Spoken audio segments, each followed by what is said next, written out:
This is a dangerous groups that we're dealing with now.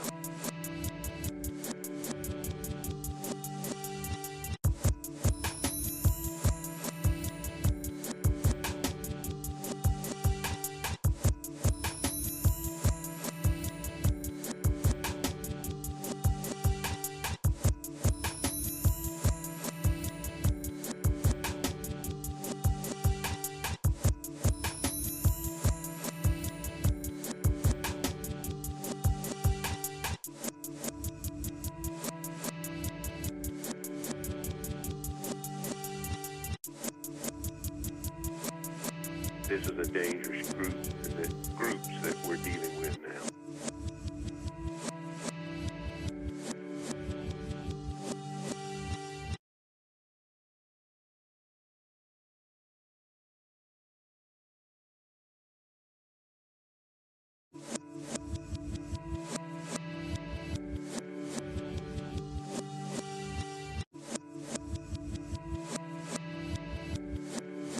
This is a dangerous groups that we're dealing with now.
This is a dangerous groups that we're dealing with now.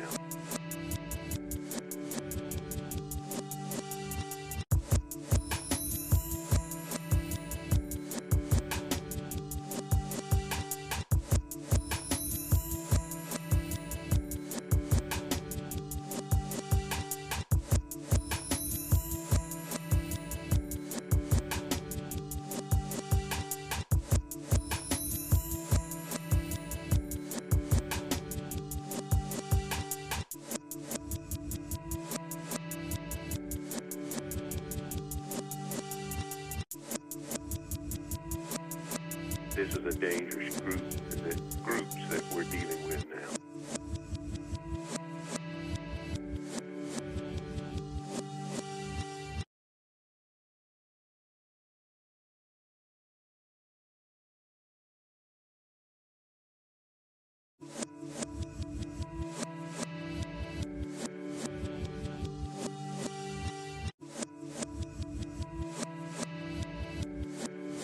This is a dangerous groups that we're dealing with now.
This is a dangerous groups that we're dealing with now.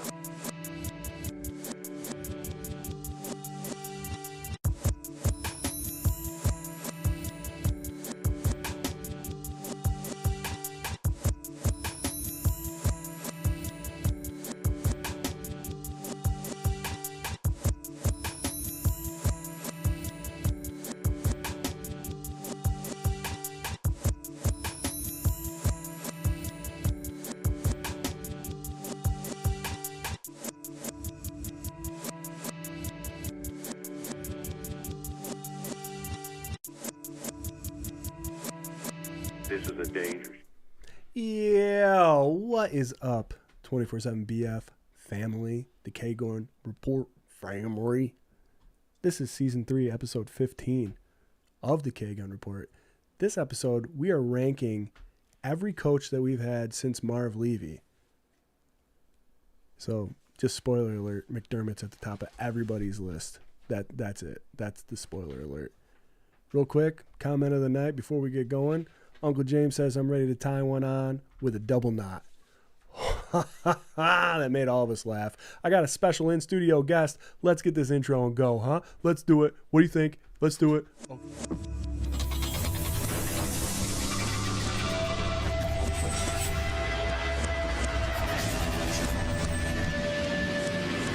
This is a dangerous groups that we're dealing with now. What is up, everybody? My name is Swank, the chairman, capitan of the K-Gun Report, your host with the least. With me tonight, right below me here, is Mr. Jarrod Reed. Jarrod, go ahead. Let's try your intro today. Sitting right here in between the beautiful lakes of the Finger Lakes, Keuka Lake and Seneca Lake. Too long. FLX All right. Mafia representing. Go Bills. What do you say? Too long. Too long. All right, let's go. And if you didn't know, man, in studio right here, right here, my boy Scooter Magooter. Look at this, live. Hey! Welcome 24/7 Buff in the morning. Welcome FLX Mafia. Let's get this thing going. We're ranking coaches, guys. Between anybody after Marv Levy is up for grabs, and we've got our own little list going, and we'll see if it matches up at all. Yeah. Hey, let's check in with everybody that's here tonight, huh? How about that? We got our boy Patrick Hughes, who is killing me because he came up with this fingers crossed that I win the autograph Swank card, following through from last week. Made me laugh very, very highly. Almost made intro comment of the night. Keep trying, buddy. You'll get there. We got Jarrod Reed saying, hey, on his own show. Look at him. He's been a fan for a while, I think. We got Kevin saying, what's up, Mafia? Pat Joyce, what's up, guys? First time, long time, love the show. Yo, Pat Joyce, thanks for coming and hanging out and throwing in a comment. You do that, sometimes it's worth your while, you know what I mean? Mm-hmm. We have a good time either way, but sometimes you win some stuff, and we'll get to that in just a minute. Un momento. John Johns. What's Welcome, up, Bills Johns. fans? Gotta love What's this up? one, the next one. We got Berto. Not long time, like first time. Long time, many time. Long time, million time. Berto's the man. Berto was The fan profile of the week. the week, man. Yeah, not the month. Not the month. Well, he's fan profile for the last 3.5 years. Of the 3 years, yeah. Oh, hell yeah. This is our third season. Alberto's been a part of all 3 seasons. Contributes, participates, does all the above, and, you know, it sounds like we do appreciate our guys, and it sounds repetitive, but we really do, guys, and the reason we put you on every Sunday is because you deserve the recognition, and, you know, Alberto, we love you, and thanks for all that you've done for the page, and thanks for being a fan, for sure. Hell yeah. Berto, sorry I don't have your picture up. We had a marketing meeting before we came in here. Went and checked out a sweet local establishment named Smokin' Pete's. Yep. We're hoping that you know, if you're in the Finger Lakes region, right on 14, you know, right near Seneca Lake, we're hoping to establish a sweet little relationship with them. They're very cool people. We went and met with them, and if you like barbecue and beer, man, check it out. They're looking to be a Bill's backer bar. See what happens. Yeah, for those of you who don't know, they had a food truck there for a while, and they opened up a bar. And Swank's right. You drive down there. Just the drive to get there is beautiful. You got that beautiful view of Seneca Lake, and they're looking to keep their barbecue going and have some beer on Sundays and watch some Bills football. They have Sarah's been gawking at their webpage on Facebook about their tater tots, and their pulled pork on tater tots looks like a poutine, and she can't wait to try that out. Neither can I personally. Oh yeah, we should figure out a weekend and just go down there, man. All of us. Yeah. It'd be a good time. I'm a tater tot fan, so I'm all on board with that one. We got Matthew Kilmer. We got Connie Drea, I believe. Connie, welcome, Connie. Hey. There you go. Welcome. We got our boy Robbie from Let's Talk 716 Sports. What's up, buddy? What's up, Robbie? Robbie's an avid bowler. He bowls over 200. I know he's doing a good job this year, so congratulations, Robbie. Keep kicking ass, buddy. Hell yeah. Hey, it looks like over on YouTube we got this new viewer. I don't believe in spam. Their name is Naked HD XYZ Cheap Sex Streamer Recommends. Lots of kissy faces and stuff. Hey, man, thanks for turning in, you know. Hope you're a good Bills fan. You know, get the fuck out of here. Daniel, Ocha, what is up, Mafia? I'm here for as long as I can be. 2 weeks in a row, Daniel. Man. Thank you for coming in. Yeah. Berto, we love you, man. Don't you mean Bedford Falls? Ooh, Seneca Falls, man. Yeah. I like that. Good get. Right down the street. Right down the street. So we're supposed to have a guest tonight. One of our favorite. He is as closely affiliated to being part of 24/7 as you possibly can be. Like, I mean, it's like arm's reach from us, and that is Mr. Ryan Thomas. We're having a hard time reaching him right now, so if he comes in, he comes in. Otherwise, you get behind the scenes Scott cam down here. You can get right up on our nice crafty cans. Scott stopped and got us some flippers for this nice little journey that we're about to go on with the coaches. And we're all drinking it, so that's the picture you're going to see on that fourth screen, everyone, is Crafty's Flip Up 6.0 IPA. Oh, it's wonderful. Good stuff. Patrick Hughes says, that's just Jarrod on YouTube. That's so good, dude. He's got a OnlyFans account, too, that should be popping up shortly. Daniel says, always good to be here, my guys. Absolutely. Boys, before we get into our little our coaching list here, anything from One Bills Drive, any Bills news, anything we want to talk about before we get into the meat of the matter? I do want to bring up the rumors that have been going around, and, you know, us at 24/7 Buff and the Monium and FLX Mafia, we don't like to put things on our Facebook until the facts have actually been established.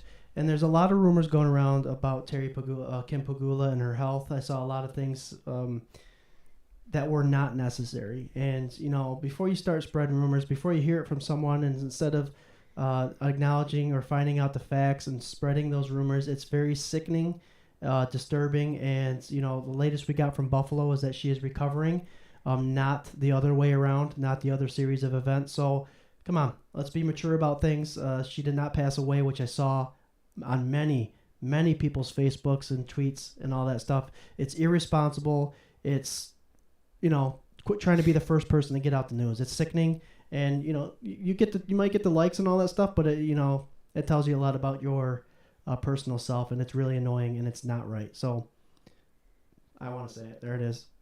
Quit spreading those nasty ass rumors. She's okay. Yeah, stop being douchebags. Yep. I don't know. Yeah, Like, pretty much. What do you, why? This is like, is it really fans doing it, or is it somebody looking for attention, or whatever, dude? Like, I don't know. It just, stop. Mm-hmm. This is the best time to be a Bills fan ever. Like, right? Yeah. Is there a better time ever? I just, whatever, man. We got Kevin saying prayers to Kim. Berto says, like that hat, Swank. Gotta get me one. I gotta tell you, Berto, all you gotta do is befriend these Reed boys, because Scotty Boy got me this and we all had one for the draft show. Yep. And it's nice, man. I don't buy a lot of new Bill stuff, like a whole hell of a lot, really. But I like this hat, man. I know some people were saying that they didn't dig on it, but I thought it was, I don't know. I like it. The Buffalo's embroidered. The Bills Yeah. signal symbol is on there. It's a pretty sweet little hat. Hmm. And Swank and I both like the flat brims. Jarrod likes the curved brims. He does. And he's also got some sweet little Buffalo Spartan and Lady Bills. There you go. Shout for a cause and Buffalo Spartan right there. I had these 2 guys given to me by Mr. Swank, so I had to put them somewhere. I put them right on my favorite hat. There you go. Well, I got him up from my boy Buffalo Spartan, so hit him up. I think he's got some more. They're cool. I'm trying to find like a sweet jersey. I got that Mafia jersey that I made a name change plate for my Kiko Alonso away jersey. And it's 50, and then it says Mafia on the back. So then I was thinking, like, I'll just put a bunch of patches all over it. I know Bill's kid's got a couple. Bill's Woman, Wonder Woman's got a couple. Hell yeah. Speaking of Bill's kid, Wonder Woman, Lady Bills, Buffalo Spartan, those guys are all special guests, guys, coming to our regular season Rager September 3rd. We hate to use the term pep rally, but that's kind of exactly what it is. It's a fundraiser we're doing for Help One Foundation. Mark Maddox, a friend of the show. We don't know if he's coming yet, but we're hoping. And, we got raffles. We got 50-50s. We've got a lot of cool stuff. It's Reinvention Brewery, September 3rd from 3 o'clock to 9 o'clock. We're going to have a food truck. We're going to have a live band. Endless Mountain Derelicts from our guy Swank and his band. Awesome music. Shit out of the place. Yep. So if you haven't already, check out the event on 24/7 Buff Animonium's page. It's there with all the details you need. And, guys, we've got raffles. We've got special stuff to give to you guys for coming and joining us for sure. Hell yeah. Can I throw out a dad joke really quick? Yep, go ahead. Sure. I wasn't talking. Go ahead. What state is round in the middle and high on the outsides? California. Oh, I said that totally wrong. What state is round on the outside and high in the middle? Ohio. Susie Norton says hello from Ohio. There you go. That was a lot of setup and bad execution to get to that. I messed up that joke you guys had. But you did bring attention to Susie Norton from Ohio. Welcome, Susie, to the show. Which I had just put her up on the screen, so that's good. I'm glad that you did that. What's up, Debbie Emerson? We got our boy Josh Cook. I was at the Hall of Fame yesterday. Met more Bills fans than any other. It was awesome. Dude, I saw your pictures, man, and that is sick. I've never been to the Hall. I've been to the Rock and Roll Hall of Fame. I should have went to the Football Hall of Fame, too. God damn it. But that's awesome, dude. John Johns. Is Susie Norton your sister? Is that what's going on, man? That's very cool. Thank you guys so much. Awesome. And Susie, welcome. I'm glad that you're from California because I thought it was a high joke instead of a word joke. Got it. Okay, I'm picking up what you guys there. You guys are there now. Gotcha. We had somebody say that they heard, Josh Williams, heard Diggs bought a new house in New York. You guys heard anything about that? Haven't heard, but makes sense if you did. Glad for it. Mm-hmm. Plant your root. There you go, Josh. You and me, buddy. I wore this to our meeting today. Notorious Diggs, baby. We got Matt Matuski. Go Bills from Central New York. What is up, buddy? Mike Mutsky. Mutsky? Yeah. You know Mutsky. I love that name. You wear glasses, right? Yeah. You should probably wear them during the show. I got contacts in. Mike Mutsky. It's not Matt McCuskey. Go Bills from Central New York. I said Matuski. Mutsky. Mootski. Matutsky. I'm Scott. Mike, let me know if it's correct. Mike Mutsky. Oh, you don't know? I don't know who that is. Oh, man, Mike, if it's wrong, dude, don't say it to me. Tell me. Like, dude, you just made Swank look like an ass. Guys, welcome to the show. I hope you enjoy it. Welcome. Yes, absolutely. Oh, man. Uncle James says that was the worst Buckeye joke I've ever heard. I think that's going to you, Jarrod. Oh, Naked HD .xyz. She's got some more stuff to throw out there. How do you know it's a she? Matt Mutsky. Who's correct?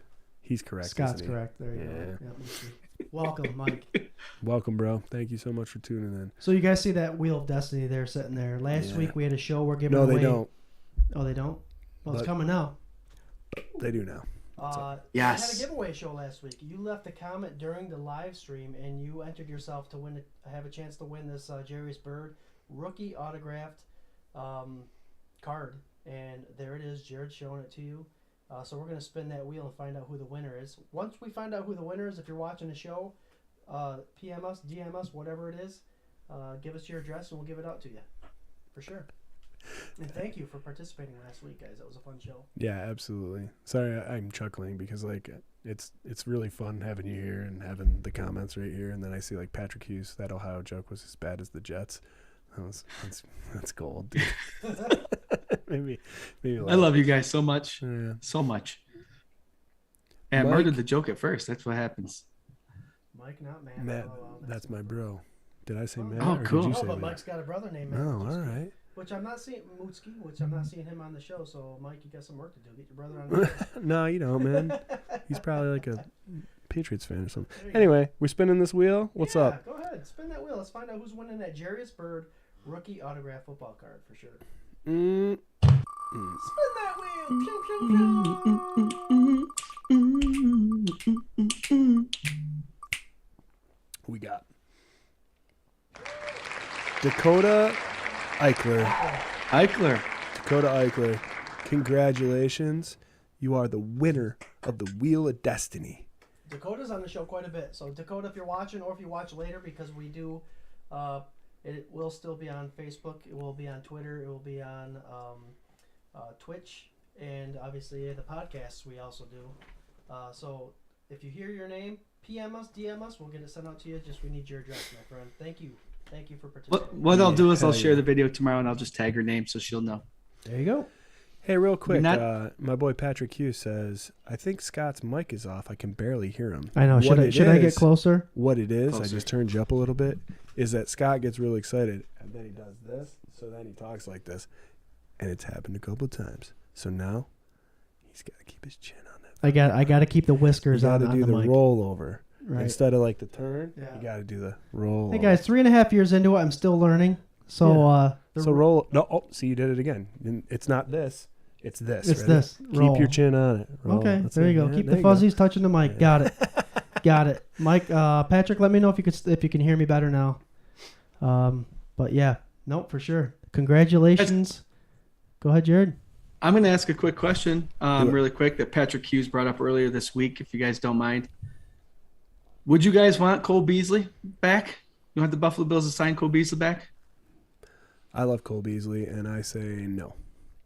And the only reason I say no is because he chose to leave, and he kind of put out that like Buffalo excuse, like the Buffalo bogus excuse, I would call it. Like, I want Gabe to get his shot, right? But really, I don't think that's what it was. I think that they wanted him to take a pay cut. He didn't want to. He thought he had more in the tank, thought he could get better offers somewhere else, and he left. And that's okay. I 100% love him for what he did for Josh, what he did while he was here. The little stupid media shit, like I never cared about that. Like, I think it was all blown out of proportion. I think it was a bunch of misunderstandings, whatever. But I want to remember him for what he did. I don't think we need to see him. I don't know. Just Oh, Swank, I'm gonna tail off that real quick. Go ahead. And what he did for Josh Allen was pretty amazing. He was a comfort zone. He was those underneath patterns that a Dable offense didn't provide a running back for relief. So Cole Beasley, I believe, was the relief for Josh Allen if he made all his reads and couldn't find someone. And he did what he had to do. You hate to send someone off to the pasture, but Cole Beasley served his purpose. And I think Josh Allen is now at a point where, and I think Ken Dorsey understands this, where we can get the running back involved now to be that relief position. Let Josh go through his progressions and maybe dump the ball off to the running back now instead of Cole Beasley. Let's get the running back involved. I love Cole Beasley too, regardless of everything that went down with the political stuff and all that. He made Josh Allen into what he is now, and I believe Josh Allen's a better quarterback because of Cole. But at some point, things got to move a little bit, and I think I wouldn't like him back only because we have Marquez Stevenson, we have Khalil Shakir, Crowder's there, and so is Isaiah McKenzie. So that part of the offense is full, and I appreciate all he's done, but we're full now. Name, I'm over the track. Yeah, I said it. What you need to do is get back. You know what's crazy, Jarrod? He could see it coming when I did it. Yeah. That was that Inched up and timing put that the I marker over it. dreamed of, where I was just like, it's sitting right there, dude, and you finish it I'm off just- hard. And I'm just did, glad and I you was like, didn't get nervous. You didn't get nervous at the end. Like, that's a good job, Scott. Thank you. I'm getting better at this. You get at it. So I'm one of the guys who obviously roots for a 53 every Sunday. So Cole Beasley, we loved him here. He did great things for Josh Allen, as said before. But I'm rooting for the guys on the team now. If something comes up where they have the opportunity to get Beasley back and he wants to come back, then I'm all for it. Yep. I mean, I don't think it would be like the worst thing, but Right. It's funny, man, because like the Fandemonium out here, we got Debbie saying no, Kevin saying no, John saying absolutely. And you know what's funny about all that? I agree with all of you. Yeah. Like it wouldn't be a dumb decision, and it wouldn't be a great decision. It just, I mean, I don't know. I think Bean is such a genius, right? And we just take it for granted that if he does get him back for like the cheapest vet minimum, just to add some veteran depth and leadership in the the wings, then fine, Mm-hmm. right? Like, who is that a bad thing? The guy was an amazing third down receiving wide receiver. So if he's going to come in and play that role, then okay, I'm with you on that for sure. I think it's tough though. But he wouldn't hurt the team. It wouldn't hurt the team to have him on there. But if you're doing that, Taven Austin right now is looking for that position. I think, and Marquez Stevenson, obviously that whole kick return, punt return position is up, and we're going to see a battle this year. Yeah. So depending on what happens there in the slot receiver, I don't know. Whether the Bills are considering that idea or not, I don't know. But it wouldn't hurt the team to have Beasley back on. Yeah, I'll tell you, man. Patrick Hughes, this point, it's completely worth making. He played in the playoffs with a broken leg, and that heart will be hard to replace. I 100% agree, man. I think when he did that, it was needed. Yeah. Right? Yeah. That drive, that grit, that was needed in the time because it was a young team that was trying to persevere and get through. I think now, and maybe it's unfortunate, it's like that cowboy riding off into the sunset, right? You don't need that anymore, man. The young kids got it. They got that message. They're playing with grit and heart, and they're rookies. They're second-year players. And not that that just dismisses his role, but it's just that you don't need the Matt Barkley or the Derek Anderson anymore, right? You need people that can perform on a regular basis and do what you need to do. And I think Crowder is just a little bit younger. I think he's a little bit quicker. He's got more yak yards. I think it's a good fit. And like we've said on the show for the last year and a half, 2 years, there's going to be people on this team that don't make it. Mm-hmm. There's going to be people that get cut that you like. And it's all for the better. So great question, though. Great conversation, man. Loved it. Awesome. So, guys, anytime a question comes up, feel free to answer it because as you see above, Swank is pulling your comments up there. We love to hear what you guys have to say. It's not just something that we like to talk amongst ourselves. We get you guys involved. So when we ask a question, answer away. Doesn't matter if it's what we think or someone else thinks. We take it all into consideration for sure. One of our best girls, Debbie Emerton, says, wouldn't he be too embarrassed to take a big cut after this much time has gone by? What do you think, Jarrod? Too embarrassed? I don't know. It depends on how much money he gets, right? He's still working. He's an athlete. He's still trying to get paid somewhere. If the Bills need him, nobody needs him right now. That's why he's not on a team. So if the Bills need him and they want to bring him back, I don't think he'd be embarrassed. I think fans take that embarrassment more than the players do, to be honest with you. Just look back to last year when blankety blank Sullivan there made that comment about our secondary being embarrassed They're not embarrassed. It's the fans. It's the fans and the media who are embarrassed. These guys are going out and busting their ass to make a play and trying to be on a team. So maybe you might feel a little bit have feelings about him coming back, but I'm sure he probably doesn't. He'd probably be glad to be back to help. And Jarrod, a lot of these guys are on the 30-plus-year-old mark. You made your money. 90% of the time, they've made their money. And so they would not be embarrassed to still make $1.25 million a year. I'm telling you that much. No, especially not if you're chasing a ring at this point in your career, right? Yeah, I mean, that's it, too. I don't know. I think there might be a little bit of crow being eaten. He'll catch shit in the locker room for sure if he comes back. They're like, oh, I thought you wanted to leave to give Gabe a chance. You know, I can hear it. I can hear Stephon Diggs busting his balls all the way, and not meaning anything. No, it's just busting balls. Busting balls. But you can see it, especially the way this locker room's set up. And I don't know, maybe that plays a little bit of a factor. But I think if you're dangling, like, you know, what's the vet minimum for a wide receiver right now? 1.35 mil, I think. So if you're like, hey, dummy, come back and play for $1 million, 1.35, and maybe get a ring, and like to be a third down wide receiver, to be in a system that you're comfortable in, that you help build. Like, I just don't think there's any way that he would say no. You know, just because he's embarrassed, right? Like, come on. So this quick question is Lawson and oh my gosh, is Lawson embarrassed for coming back after leaving the Buffalo Bills? Right. And for some reason I lost the other guy. Phillips. I'll tell you this, man, and I think Shaq should be more embarrassed than Phillips, because he chose to leave. And he chose to leave for like $500,000, which, like, it's funny, like, you know, not that like any of us are like, none of us are like, you know, bad off or anything, or like begging in the streets. But if you offered me $500,000 more, I'd be like, hell yeah. That's because I'm like, what's $500,000? Not because I'm like, you know, a professional football player, but like, to me, like, you know, I don't know. Like, it's really easy for like us middle class, lower middle class, upper middle class, like kind of people that just are obsessed with football to be like, why would you leave for $500,000 in a beach? You know, like, that's nothing. And like, then you like, if you really put yourself in that scenario, you're like, $500,000. Like, yeah.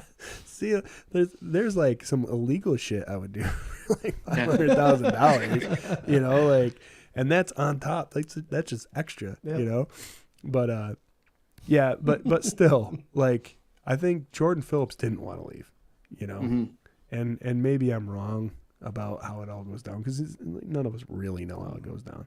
But I don't think he ever wanted to leave. And then he was in, you know, on the Cardinals in Arizona, and for what, 2 seasons? Yep. And now he's back, and he just like, he's ready. The thing I love about that dude was like, when he was on the team, you could tell everything he was saying was exactly what he was thinking. And as soon as he got back, he was like, I never left here in my head. Like, I always wanted to be back here. I watched every game. Like, and it's like, that is amazing. Like, that is a dude I want here. Shaq, I think he's in the same spot. And he's with his buddies, and he's like, oh my God, this is the #1 defense. And it was just a different path. So I'm not trying to discount like how he left and how he came back, but I'm also like, in the beginning, it was his choice. He came around, found his way home, and that's cool. But it's a little different. So like, if anybody had that kind of like mentality that we were talking about, I would think Shaq should be the one that would be like a little bit more like, I messed up, I shouldn't have left. You know what I mean? Everybody makes mistakes, Swank. Yeah. Everyone makes mistakes, and hey, man, they're coming back. That'd be everything. Brings a good point, though. The ego part of it can be detrimental. Yeah. But sometimes you gotta grow up a little bit. Sometimes you gotta grow up a little bit, and when you understand what other teams have to offer, or just growing up just a little bit, will make you realize maybe you did have a good thing there. And obviously they're coming back to the #1 defense in the league, so that always excites anybody as a defensive lineman. So, well, in the Super Bowl, like, favorite, right? Like, like, did you hear that? Did you guys hear that? I'm sorry, I don't know if I heard it loud and clear. Super Bowl favorite. Vegas Super Bowl favorite. Not just people in Buffalo saying that. People in Las Vegas and all across the country and world saying that, which is an insane notion to get used to. Mike Voigt, what's up, Mafia? Wanted to get in before the show ended. Out to dinner. Hopefully get back on when I get home. Go Bills. Is it funny? I can see Mike on the phone right now trying to sneak that message in before the entree comes in. What are you doing? Mike, get off your phone. What are you doing? Get off your phone, Mike. Been there. Hold on. Guys, we will get to the content sooner or later, but this is what we actually love doing, is talking to the fans about real life Bills events and things that are happening now. So keep them coming. Hell yeah. On Larts, everything depends on the circumstances the player is in. Absolutely. Listen, we have Mark Maddox on this show. I think he is probably the most reoccurring ex-player that we have, right? I think he's been on 3 or 4 times. Yep. Which, by the way, is not lost on us. That is a crazy statistic that we, this time last year, never would have thought we would hit. Mm-hmm. That was a goal of ours, was to have 1 ex-player, and we've been lucky enough to have 4? Mm-hmm. 4 or 5? 4? John Fina, Butch Roll, Mark Maddox, Andre Reed. Yeah. Yeah. Yeah. I like that. I love it. Absolutely love it. And you know what? The awesome thing is we quickly, before the show started, we talk with these guys and we quickly get comfortable with them and they get comfortable with us and I'm rolling off of it. No, we love every one of them for coming on and it's fun. It's fun. Totally. Just roll with it, baby. Rolling There with you the go. He's got rolling with the homies. Nicole Vargovich. She's back from last Hi week. guys, Nicole. welcome What's up, Nicole. Welcome Nicole. We got Joey Hatch saying, "What's up, brothers? Go Bills." What's up, Joey? Go Bills. There we go. Go Bills 24/7. Buff Fandemonian. Happy to listen. What's up, Eater? What's up, Peter? I think Joey Hatch has got some news for us, guys, and I think we promised him something. I don't have a beer to chug. 12th Man Mafia, 2069 members. Thank you, everyone. Go Bills. Go Bills. You We're better. supposed to chug a beer, remember? Yeah. How much of that beer you got in that can, boy? I gotta have some. I can't chug a nice beer. It's got to be a Coors Light. Well, what do you got? Colorado Nothing. is offended. The whole state of Colorado is offended. We promised them, so you're either gonna have to abstain or chug right now. Oh, Oh, geez, that's a full one. do it. He's gonna do it. Oh, he's not gonna do it. You don't have any light wussy beer that you can chug? No, I don't. Well, listen, we can't be that kind of guy. You got to chug something. You Jared's got some whiskey? Are we chugging something? Yeah, you guys got we chug another too. can still. All right. Scott's Oh, we do staying it. here. Apparently, I'm spending the night. We'll For those figure of it you out, who Joey. don't know, Joey Hatch runs the 12th Man Mafia page. It's an awesome page. It's an awesome page for sure. And last week we were at maybe even 100 short. And he said next week if we reach 2,000, we're going to chug a beer. And here we are at 2069. Thanks for joining his page. For those of you watching from his page, join on 24/7 Buff Fandemonian. We're one big freaking family. We love to have you. We love to drink beer with you. Chug, chug, chug, Susie Norton says. Susie, are you drinking with us tonight? Or do you drink alcohol? Or you got some? No, hey, man. I mean, she's at John's. I got to think. Joey says, LOL, it all good, brother. I disagree. Yeah. Force the fact. Debbie man. Emerton says, it's criminal to chug great beer. Thank you, Debbie. I know. There it is. You're getting right into it too far. You got to get on top. I even sent him a message via phone. Get on that mic, brah. Sorry. It's okay, man. Hey, different setup, different times. Yep. If you notice, every time Scott's at home, he's back here like the Godfather. Just talking like this, the Godfather. But when you're in the Swank studio, man, you got to get it hard. You got to get in that shit hard, bro. Trying. I'm getting there. Let's see. 115 I needed, but I get 69 more than I needed. Hell yeah, dude. There you Hey, go, man. bud. Tell you what.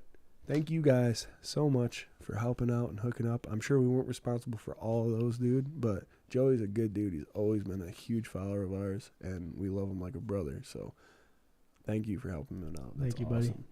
Pretty sure I tagged 185 people to go join his page. And that Did you? The numbers actually equal up to that number that he's given us. So Did you really do that? no, I didn't think so. I did. Son of I a did bitch. tag. I did invite a bunch. So awesome, That's such Joey. a That's liar. awesome. Debbie, I got your back. I'll chug some cheap crap for you. Debbie is the shit. The mountains and the balls are blue. There you go. All right, Uncle James. Okay. I didn't read all that one before I put it on. So. He had a good question earlier though. Here, let's see. What are your favorite games coming up? What are your favorite games on the schedule coming up? Yep, that's a great question. Uncle Jamie, if you know us here at 24/7 Buff Pandemonium, of course we check the calendar, but the number one game, the first game, 1 week at a time. It's that Rams game. I think there's a lot to go into that game. It's a Thursday night primetime, so we're going to get our televised game that everybody's going to watch. I'm hoping the Bills are wearing all white because I think that's a sexy-ass uniform. I'm sorry. I think it's awesome, all that white. And it's the big game. It's the big game. Swank said if the Bills win that game, 17-0 is a potential. I think it's a statement game. I think the Rams are missing a bunch of key pieces. We have one of them. And that's the first game. It's a Thursday night game. Everybody's watching us. And that's what I'm looking forward to. We got Jerry. It's a tone setter. Tone setter game is that first one. It's going to be exciting to watch on Thursday night. But I'm also looking forward to all this offseason. Jets, Miami, and Patriots fans were all about how they're sneaking up and they're getting better and stuff like that. I'm ready for the season to shut them up.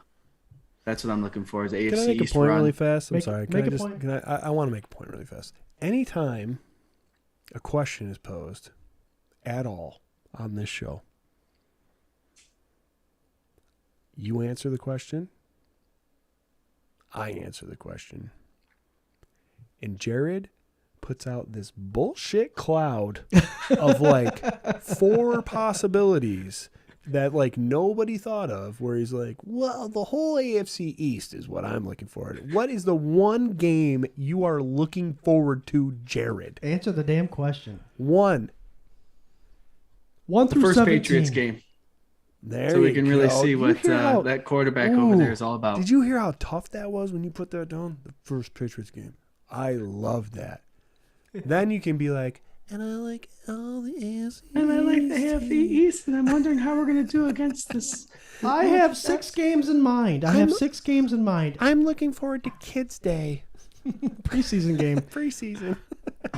Joshua Williams said, looking forward to the Steelers game. Joshua Williams, if you're going to that game, that might be a game that 24/7 Buff Pandemonium is attending. So Yeah. keep an ear out for sure. Oh, yeah. Week 1, simple. Because of Bills football withdrawal. I like that, Patrick. The effing first one. Debbie. Then the next one. Then the next one. Next one. Yep. Debbie, you're right. Let's see. Joshua, 16-0-1. Bills tie the Rams, then run the table. Let's go Buffalo. All right, Josh. I hate ties, man. It's like kissing your cousin. Never done it. Yeah, me neither. I knew that was coming. You had to think about it, though. You had to think about it, though. It's all timing, dude. I'm a musician. Yep. Yeah, he said it. All right, I'll give it to him. Name, I'm over the track. Yeah, I said it, but you need to. All right. No better feeling than the ass stomping we put on the Pats in the playoffs. Can't wait till they're embarrassed again. I'll agree with that, dude. It's a good one. Let's see. A lot of cases. Jamie, what the hell is this? Jamie, you got 2 tickets? Jamie, so Uncle James says we should donate 2 tickets to the bus game. What's the bus game? Bucks? Bucks game? Bucks game? Isn't that in Tampa? That's a long ass bus ride. Spell check, I Uncle think the Jamie. bus game. Yeah, I'm gonna screenshot this and There show you him go. at work tomorrow and be like, There you you go. know, dude, so you said he'd do it. That's the thing. He's such a good dude. You mean do a digs on somebody and shut the F up? Shut the fuck up. You. Shut the fuck up. Debbie says, I'm at all home games. Are you really, Debbie? Okay, Debbie. Debbie, Good to know. we're going to at least one game together. Yep. Are you guys going to multiple this year? You think? Well, who knows? My buddy, I was telling Scott, I don't think I told you, Jarrod, yet, but my buddy just got seasons with his mom, and she's like, warm weather. And then, so like, anything after the first 4 games, he's like, Right, it's open for you guys. That's awesome. yeah, which is cool, and we talk about it all the time. Like, I like to be in my living room watching the game, but Yep. gotta go at least once, gotta go at least twice. One game at least. The Yep. opportunities, like, I would kind of like to pepper it out so it's like spread out, you know, like go one here and then wait a couple games, go here maybe, and then playoffs. Like I would die to see a playoff game, and That is a goal of 24/7 Buff Pandemonium to have seasons, and we can just do whatever we want with them. So We almost had one last year. We already had tickets already set up, all three of us, and it kind of fell through. No, we're talking season tickets. That way we can either go to them or give them to the Fandemonium, which would be awesome. Yeah. That's the ideal thing. Yeah. Kevin says Green Bay want to see us crush Rodgers October 30th, day before Halloween. I love it. Susie says KC. That Green Bay game, they're coming off a bye week, so hopefully they'll be prepared. Patrick says we don't play the Bucks. I thought we did play the Bucks. Not this year. Oh, okay. No. Yeah, we Maybe. played them last year. Maybe Uncle James talking about next year. 4 years from now. Or 3 the years Super from now. Bowl. Super Bowl. That's what he's talking about. I'll Any take game a bus to that. Any game the Bills play, Jamie, undefeated. Jamie. Yeah, I said it. Name, I'm over the track. Yeah. You only get half of one, you son of a bitch. That would be awesome to meet at any game. Season ticket holder here. Awesome, Nikki. Yeah, Nice, Nikki. hell yeah. We stream the games in Ohio. It's been a few years that I've been to a game. Well, look at. We'll probably get through this season, and then I say next year we should do a 24/7 K-Gun meetup at a game. Yep. We should just pick one, do it. That's how we met our boy Buffalo Spartan face-to-face, Lady Bills, Jamie Noble face-to-face, Bills Jason, like a bunch of people. We met Pin Ron, a lot of people that we like actually got to put names to faces, and it was awesome. So we should do that. We should definitely do that.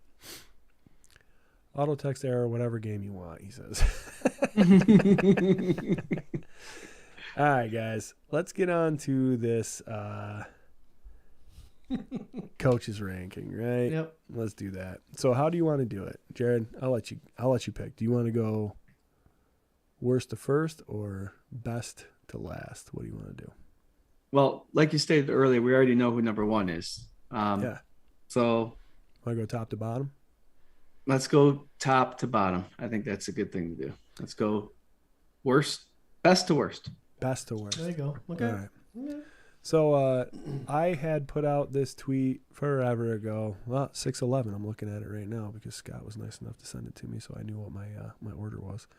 And what I was saying was, let's rank the coaches that the Bills have had since Marv Levy, right? Mm-hmm. Not including Marv, obviously. So number one, the consensus of the group, and please tell us if you disagree with us. I don't see that happening for the first one. No. Number one. Mr. Coach Sean McDermott. I mean, there's a lot to be said in general about him, but not a lot to debate the rest of this list, I feel like. Does anybody got anything substantial they want to say about Coach McDermott? I'm glad you brought it up because Go ahead, I bud. made out a list, and Coach McDermott and Brandon Beane bring a lot to the Buffalo Bills. And I brought up a list of the Buffalo Bills drought coaches, the thing that they're missing. And it wasn't a thing, it was 5 things. The inabilities. Ready for my list, guys? The inability to draft well. Out of 16 years of drought, 10 first-rounders were busts. Mm-hmm. Okay? That's 2/3. Oh, I love this. I love this stat. Inability to draft, develop, and re-sign. There's no one that we drafted and we developed into the system and then re-signed later. Seemed like a lot of our Bills players during the drought were drafted and then went somewhere else and became successful. Inability to have players become their best self. That's a McDermott thing, and that you can't explain that unless you can't explain that about any other coach except for McDermott. You know, become your best self here. Examples like Spiller. The Bills didn't use him correctly. There's a lot of players that the Bills did not use correctly. Mike Williams, they wanted him to be the star left tackle. They started him out at right tackle and then guard and then did not develop him. So there's a whole process there.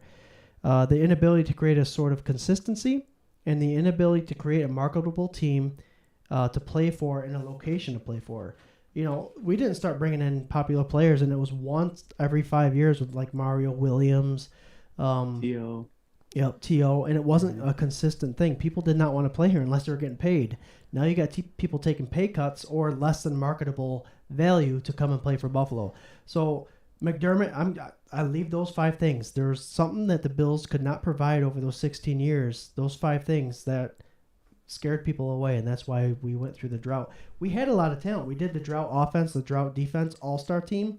the defense had some remarkable players, and the offense had a few gems in itself, and for some reason they could not bring that locker room together to create a winning season. And the proof is in the pudding. 16 years without a playoffs, that's pretty embarrassing. And at some point you just got to look at the front office. All those coaches, all those GMs, all those coordinators, there was no consistency. Name, I'm over the track. Yeah, I said it. What you need to do is... Yes, he said it. You might not have heard it all because he was very emotional during that, turning away from the mic, but he did say it. Yeah, man. All really great points. I mean, we all know it, right? We all lived it. Jarrod, you got anything on it or no? No, I mean, great points. There's a reason why McDermott was selected number 1 as the coach right now. 5 years here. He's had 4 winning seasons, 1 losing season, 4 playoff appearances. Him and Bean are bringing something special to this team. And it's something that we've seen for the last 4 or 5 years. And he signed a new contract, so he's going to be here for a while. And it's not only something that we've seen, but something we're expecting to carry on and build for the next years to come. So that's no question why he's number 1. Well, yeah, and I'm going to say, like, it's got to be super rare for a first-year head coach to take a team to the playoffs that, like, had no business being there, right? That's fair. That's all coaching, like, to me. And then the only year you've missed it in your 5-year tenure is that rookie season with your quarterback, who now is, like, a reigning MVP candidate for, like, what, two years running at least, and going into the 3rd year. So I don't know, man. How this dude has not been coach of the year at all in these last 5 years is completely beyond me. But yes, without a doubt, Sean McDermott. Number 2 going down in order. We have so many great comments going on. Josh Cook almost has, I think, my complete ranking, so don't look at that. Jarrod, who you got following McDermott? Who's number 2? I had Wade Phillips as being a number 2 coach for the Buffalo Bills, 29-19, 3 years with the Bills, 2 winning seasons, 1 8-8. He had the same offense and defense coordinators throughout those 3 years. Middle of the road stat wise for the teams that he coached, but he made the playoffs. He played in the playoffs. The only thing that we know went against him was a head coach's decision to listen to the owner not to play Doug Flutie. And I don't know how far everybody knows about that situation and if that's even true, but that's his only downfall. He was a great coach. He still remained a coach after he left Buffalo. He still made his impact in the NFL. And it's sad to see a guy like that who had a winning record, have it blemished by not his decision, but his decision to let someone else make the decisions. I'll tell you what, he's still coaching. He just accepted an offer in the XFL for this year, which is crazy. There you go. So he's my number 2. If I can get in real fast, and we'll try to make it quick and move it along here. I blamed him for the Rob Johnson thing. I did, 100%. Later on in life, I felt like maybe I was a little too harsh. But recently, when Mr. Maddox was on, he gave us a little insight into how he was treated on that team with Wade Phillips. And I'm kind of leaning back to where I was, man. I think, Ralph, I know he had his finger in the bowl. You know what I mean? But I also don't think you're going to tell Wade Phillips anything. Like, I just don't think that he's that kind of guy that you're going to tell him how to run his team without him, like, kicking up dust about it. Right. So, could he have fought for Flutie? I think he could have. Yeah. And I'll leave it at that. But I'll say, I mean, statistically, pedigree-wise, I don't think any of these dudes hold Wade Phillips' jock, except for McDermott, of course. Right. So, what do you got? I got Wade Phillips. And in considering this number 2 move, I did think about that in Mark Maddox's conversation we had with him. You hate to think it, but that decision to have Rob Johnson start may have been a Rob Johnson move, and it's just easy to point out to the ownership. So I'm a big fan of Flutie, always have been, being a short quarterback. I think he could have got the job done. People are blaming the special teams, but when you don't put up the points, you're not going to win the game. So it shouldn't have come to that. Wade Phillips is my number 2 still. Kevin makes a great point. Special teams. I mean, this would probably be a different story if the special teams miracle didn't happen, right? I mean, who knows? Yeah, I agree. Who knows? But who would be starting the next week? Right. We'll never know. We will never know. Never know. Never know. Number 3, what do you got, Scooter? I got Dick Jarrod. The guy went 3 consecutive seasons, 2006, 2007, 2008, with a 7-9 record. And I don't think it's tough. It's tough with Dick Jarrod because he was a defensive-minded guy. He came from Chicago, but I think he's one of those guys that if he was able to start developing that offense, potentially he would have been a good coach. And I'm going him. I still have I had faith in him when he came into Buffalo, and it was just tough to see him leave halfway through the season or nine games into the season. So Dick Jarrod's my number 3. That's where I had him. It's really hard. Like when I came up with this whole little scenario, I was just like, you get past McDermott and Wade, and you're like, ugh. like they're just. I'll to be honest, I really wanted to put Chan here, but I couldn't. He just didn't have the numbers. Like if this was like feel good summer, like what top jams do you want to listen to? I want to watch a Chan Gailey team way before I want to watch a Dick Jarrod team. But Yeah. I just couldn't do it. Dick had the length, man. No, Dick had the stats, man. He had more wins. He looked like a vampire on his last leg on the sideline. There was no energy there. He was a boring coach. Like I don't know. It was bad times. Like I feel like between him and Mike Mularkey, there was like this, just like it's like one didn't quit and come in. They just kind of like merged into the same person, and then one faded away. Like that's what happened, right? But for nothing better than a statistical analysis, like Dick Jarrod. And goddamn, it sucks to say that. The Bills in the first round over those 16 years had 10 busts, and Dick Jarrod is responsible for, I believe. This is great stat work right here, dude. John McCargo was a first rounder under Jarrod. Leotis McKelvin was a first rounder under Jarrod. You think he was a bust?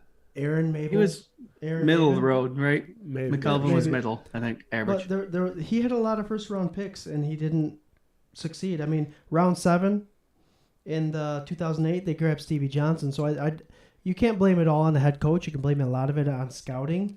But I think there was a lot of busts during his term there, and it's tough because there's a lot of potential over these years, these drought years, to draft someone that's going to make a difference, and the Bills just could not. It's not just Dick Jarrod; it's the rest of the coaches. And we could have a whole episode about GMs, but we're not going to do that. Doug Whaley. Buddy. A lot of mistakes. What do you got, Jarrod? Dick Jarrod, 4 years before he got relieved by an interim coach, but 4 years, 4 losing seasons, like Scott said. If you look at his offensive coordinators and defensive coordinators throughout his tenure there, he didn't have any consistency there. And that's another thing that will harp a team, is when you don't have a coaching staff that can build and create and build off year to year. You look at the considering stats in his coaching career, he never had a top 15 anything, defense or offense. So he finished his career at Buffalo 24-33 with not great talent on his team. So you got to give him that. They did draft Trent Edwards, who's one of my favorite quarterbacks that was drafted in the NFL during that time. But with that cheap shot and that concussion, it changed him forever. I think Trent Edwards could have been the difference maker for this drought. But, that kind of cheap shot that was allowed to be given at that time against the Cardinals. Wolford? Oh, no, Peters. Who was it? It was an Arizona game, right? Arizona. Yeah. Safety.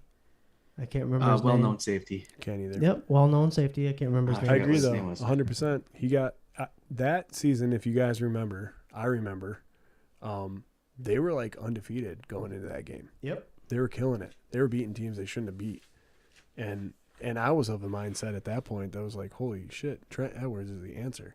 Like, we are cruising, and then he got cracked, got concussed, and he came back and he heard footsteps. Captain checked down. Like, you guys, if you look at those first 5 games, like, well, I guess 4 games leading into that 5th game, I think it was. If I'm not mistaken, this is years ago, right? Like, Yep. what? God, 10, whatever. But I remember it vividly that, like, he was killing it, and then he got cracked. He was out for a couple games. Adrian Wilson. Adrian Wilson's the safety there. Yeah, there you go.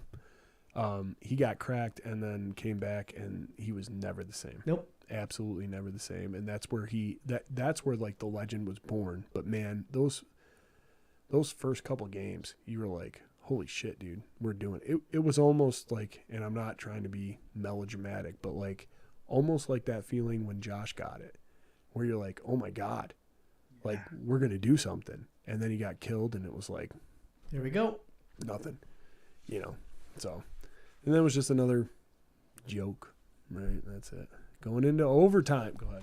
Overtime. We're gonna try and move. God damn it, Patrick Hughes. Guys, quick question. You guys want to bring Ryan in really quick? I know he said he'd like to jump on really quick, but last 15 minutes or so. No, if you can, sure. Where he said he wants to jump on. Does he have the No. stuff? Come on in. Ryan, you got the information? We're actually talking about coach number 4 now, right? Mm-hmm. And we got 4 more to go. So we're going to move along pretty good here. Here comes Ryan.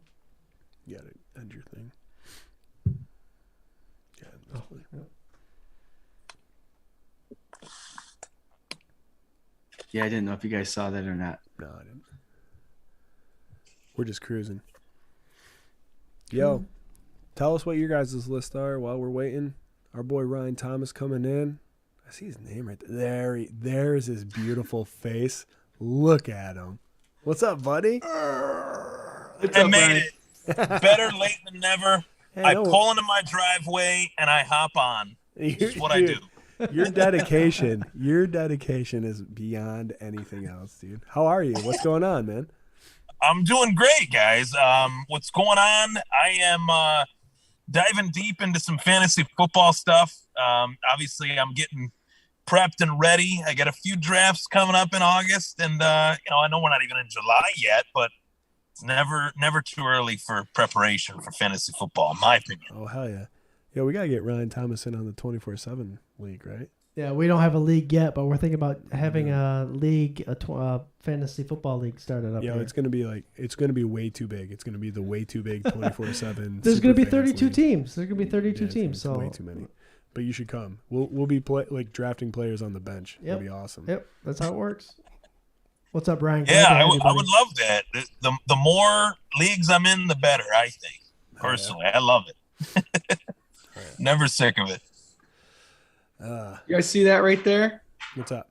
That right above my finger is a toilet bowl. They gave that to me 2 years ago because I finished last in my fantasy football. Yep. Yeah, Jarrod, I heard that you're like kind of a crybaby about it, to be honest. No, like I'm I don't not cry. trying to say anything. I'm just saying that like you always lose and then you say you're gonna quit and all that stuff. And I'm telling This you. past year I came in second, but that was my last year. The year he's done is the year he comes in second. So there you go. Really? You're really done?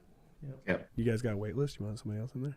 We do have a wait list if you want to join. I'll We can jump put you on it All for right. sure. Might be a couple years. That's okay. Yo, so Ryan, just to catch you up, we've been ranking the best coaches from the time that Marv left. And so far we've all agreed. We started from the top and we're going our way down here. So number 1, we all agreed McDermott, obviously, right? There's no surprise there. Number 2, Wade Phillips. Number 3, Dick Duran.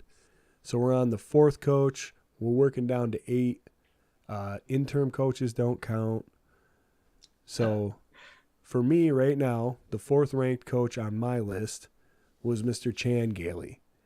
And I'll tell you right now, for me, Chan was the most fun coach the most fun team to watch for me personally during the draft or the drought. You're talking about Stevie Johnson, Fred Jackson, Ryan Fitzpatrick, a little bit of Aaron Williams, like that team that, like, even though they weren't amazingly talented, they could still provide some of that entertainment to get you through to the next week, to know that, like, it wasn't just going to be a blowout.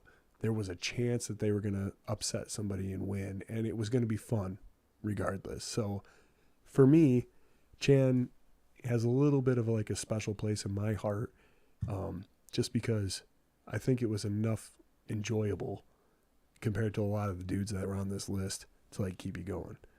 So that's me right now. Yeah, I agree with your sentiments there on Chan Gailey, actually. In doing the, what was it that you guys did? It was like the all-drought team, Yeah. right? Where you guys put together your list of drought players, and, you know, Stevie Johnson's on that list for me. I know it was a really short sample size, but it was a very fun sample size. Yeah. You know, obviously a memorable sample size in terms of the entertainment. And Chan Gailey was a huge part of probably the last truly great individual season that a Buffalo Bills running back has ever had, with C.J. Spiller. And a lot of people forget that, but C.J. Spiller had that one really, really great year in Buffalo that Chan Gailey was the architect for. And obviously we all love Ryan Fitzpatrick here. I think I don't have to say I'm speaking for everybody. I think we'd all, you know, agree that we all love us some Fitzy. With no recency bias at all. He was just a fun quarterback to watch. So I definitely would rank Chan Gailey in that discussion. But to me, outside of Sean McDermott being number one, I remember just as Wade Phillips was fired, that's when I really started getting into Buffalo Bills football, right in that Music City Miracle era. And when Wade Phillips was fired, I thought it was, honestly, it couldn't have been a worse time for me to join the I guess they weren't the Mafia quite yet, but I guess you could say they're the Mafia now. It was one of those situations when he was fired that I still don't understand why he was fired. And hindsight 2020, I mean, they couldn't have replaced him with a worse head coach than Greg Williams. So I feel like that was such a huge swing and miss by Ralph Wilson and the powers that be at the time. And Wade Phillips is an awesome coach and still is actively coaching now in the XFL from what I've been reading. He's going to be coaching in the new XFL. So Wade Phillips for me, you know, Sean McDermott would be number one, but Wade Phillips for me, you know, not including Sean McDermott, would be number two easily. Yep, that's where all of us were there too, for sure. We had them all there. Yep. Then, so CJ Spiller, the year he's talking about, had over 1,200 yards rushing, averaged over 6 yards per carry, had like 50 yards or 50 receptions. So he did have, I think it was 2013, had a great season. I remember when that all happened, and Chan was like in a press conference, and they said, CJ's got this crazy yard per average, you know, or yard per carry stat. And why don't you just feed him the ball? And he's like, people don't understand, like, you can't just do that. You can't just feed him the ball. You can't just, like, whatever. And I remember thinking at that point, because, like, I knew enough about the game and I knew enough about how much I love the Bills to be like, well, that makes sense. That's the coach. The coach is saying that. But also that, why not? Like, why can't you feed him a little more and see, like, maybe it will, you know? Like, if a play works, right, or if doing something works, like, make them stop you, you know? And I remember thinking that, but then, like, dismissing it, being like, no, I'm just an idiot, you know? But, like, really, you wonder how crazy his season could have been, you know? Yeah. Did we lose Ryan here?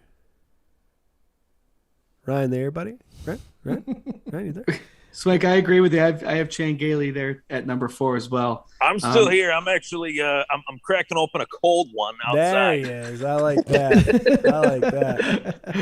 Just give me a sec here. I'll be right back. Hold on. I'm over the track. Yeah, I said it. What you need to do is You know what happened with the whole CJ Spiller thing is that he had that big year, and then all of a sudden they started giving Freddie Jackson, the guy that we all love, more carries. So he still played 2 years after that, and then he got traded to the Saints. And I just think it was a mismanagement of players. I think CJ Spiller, once he established himself as a young running back that could do the 1,200 yards in a season with a crazy running average, they just mismanaged it. They didn't know how to do it, and Freddie Jackson got his carries. We love Freddie Jackson, but man, it just goes to show you that the stats I threw out earlier with the whole mismanagement and the things that they were missing were clearly things that were missing throughout those 16 years. Yeah. It's, we were a running team for all those years, right? Like that's what we were known to be. Mm-hmm. So then you have a rusher that is like killing it, and then you're like, well, we're not gonna push it. And it's like, well, if you did, like, look at teams like the Ravens right now, and I know it's like 20 years later or whatever, but still, like, look at it. You could have. You very well could have. And Chan was a coordinator for a lot of years after he left the Bills, and still until like 2 years ago? Not last year, though, right? Wasn't he on the Jets for a while? And Jen Gailey? Yeah. He hung out for a while. Yeah. He could have done stuff. And he was an offensive mind. It was just like, I think he was like one of the start of like that whole punting on your side of the field kind of thing, right? And we blame Doug Marrone for that, which he's quite a bit lower on this list for me. But I think he was one of those guys that like, punt it. Like, don't go for it. And I think a lot of our love for like a guy like Sean McDermott is like, no. like I know who I have. We know who we have. Josh Allen. That's all you need to say. I have Josh Allen. Like, no, we're not going to do that. Just like no apologies for the Titans game. I would run that play again. Goal line, 9 times out of 10, it's Josh Allen, man. So, anyway, there he is. Look at him. That's an awesome view right there. Yeah, dude. I was going to say, CJ Spiller, again, had 207 Cheers, rushing attempts. Freddie Jackson that year had 115, so he took a third of those attempts, and he only averaged 3.8. So, Swank, to your mentions there, who knows what would have happened if you just kept feeding Spiller there that year. Yeah. The guy had unremarkable speed. He could catch the ball in the backfield from Clemson. The guy was a talent I thought they were going to utilize, and they never did. Yep. Moving on. Where are we at? Number 4? Overtime. This is our fifth best. Fifth best. Who you got, Jarrod? Mike Mularkey. God, I hate you. 14 and 18, dare 2 you. years. He had one winning season, one losing you. season. He had consistency at offensive coordinator and defensive coordinator. He had 2 guys, but he's one of those guys. The reason why he's ranked number 5th on my list is because speaking stat-wise, he had a good offense and good defense. I mean, I have my notes here, Buffalo Spartan, if you want to get after me. 1 year, he had the ranked 7th offense and the ranked 8th defense. The next year, he had 24 and 24. So he had 1 year, the winning season, but he never made the playoffs. And he couldn't – that's coaching. I think when you have top 10 defense and offense, you got to – who left a comment that you're laughing at? He shouldn't be on the list. Yeah, he shouldn't even be on the list. Right. But he had a top 10 offense, a top 10 defense, and he couldn't close it. So that's why he's ranked so low on me. In 2004, he had those numbers, and they still only ended up 9-7. He was a guy that, in his first year in the NFL, drafted J.P. Lossman. So that was one of those, I was on Ryan's show a couple weeks ago on his Twitter cast there, and we talked about some of these drought players. And J.P. Lossman, I'm a Trent Edwards fan. I thought he could have gone somewhere. J.P. Lossman was a swing and a miss from the get-go, and I think that was a desperate pull. But Mike Mularkey, I mean, not much on his resume. His defense was pretty stout for those couple of years, but that I believe that was a defense that was brought in by Greg Williams. He just reaped the benefits of it. All right, hold on. So his pick at 5 was Mike Mularkey. Who was your pick at 5? Oh, mine was Greg Williams. Greg Williams. I was there as well, Mr. Greg Williams. And I'll tell you this. just because of that defense, just because he had some grit, just because there were some balls. There was some head smashing going on. They were losing like crazy, but that was it.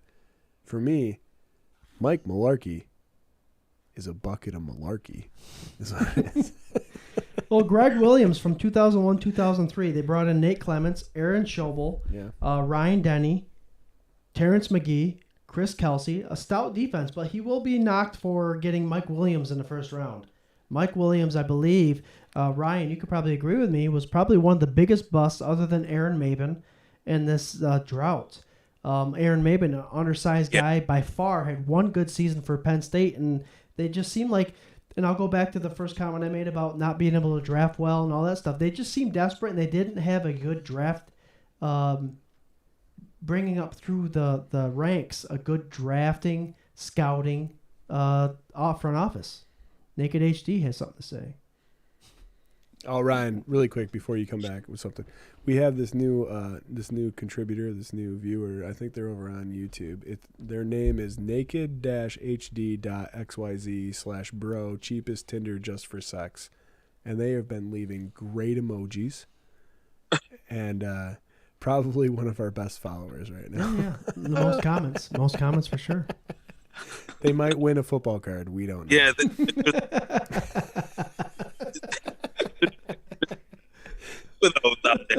Gotta love them, I guess. Gotta love it. They're tuning in, right? Yeah. What matters. Oh, yeah. They're tuning in. It's all about views, man. It's all about views.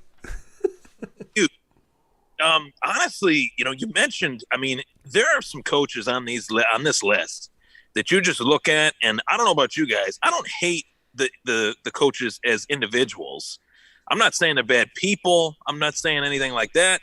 But Doug Marrone is one that, for me, whenever someone mentions that name, it just irks me. It frustrates me. Mike Mularkey's one that there was that season that we talked. You guys mentioned the 9-7 season where the Bills were like 0-4, and then they finished the season 9-7. Yep. Drew Bledsoe had a real great year that year. The offense, really got humming. They lost to the Steelers in the last week of the season. The Willie Parker against coming out party. Third stringers. Yeah, that was not fun.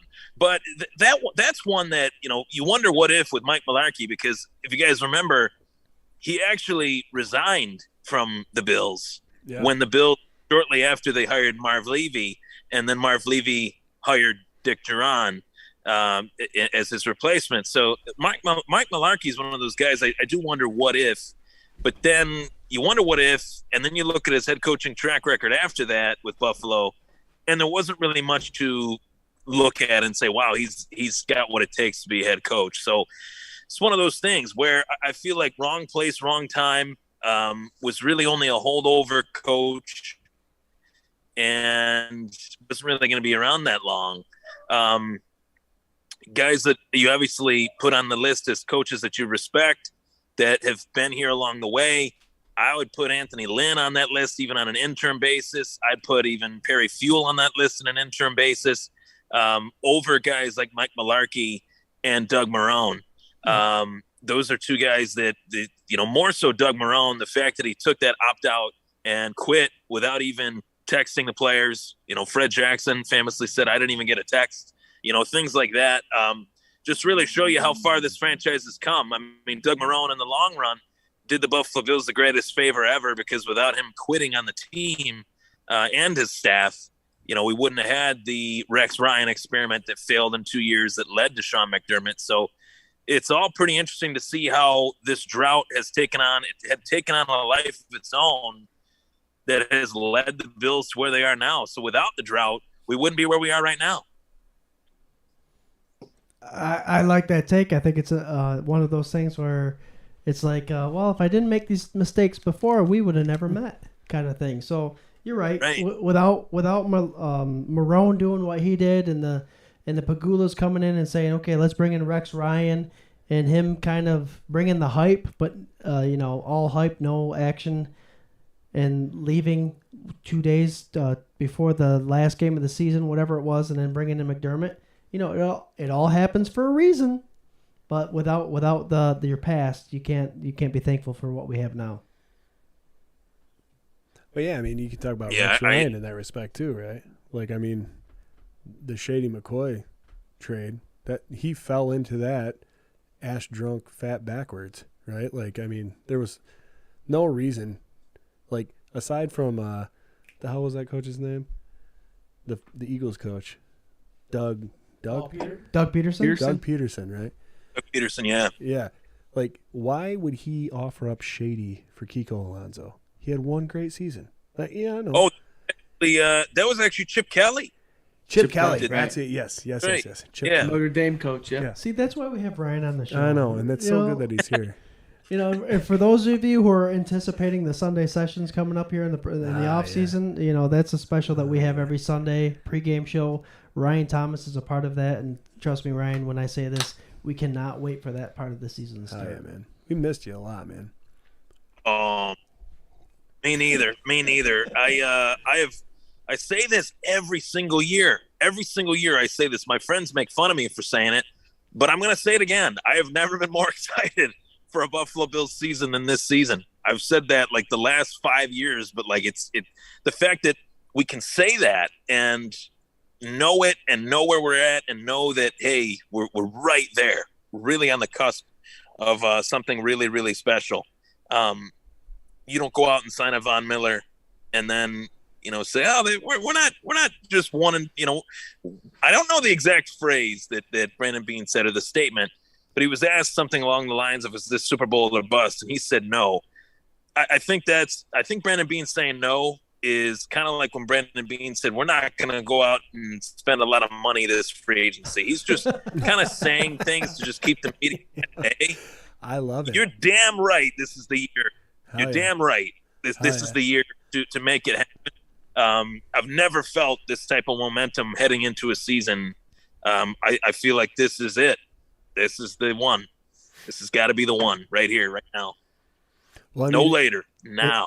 If you want to be like that way about it, you can look at the way the Rams did things, right? And like, I'm not a huge Sean McVay fan, but the way they did it, right? They brought Vaughn in. They filled in a couple holes. They finally got away from Goff, which was probably the best move they absolutely could have done. Because look what Goff did over in Detroit. Yeah.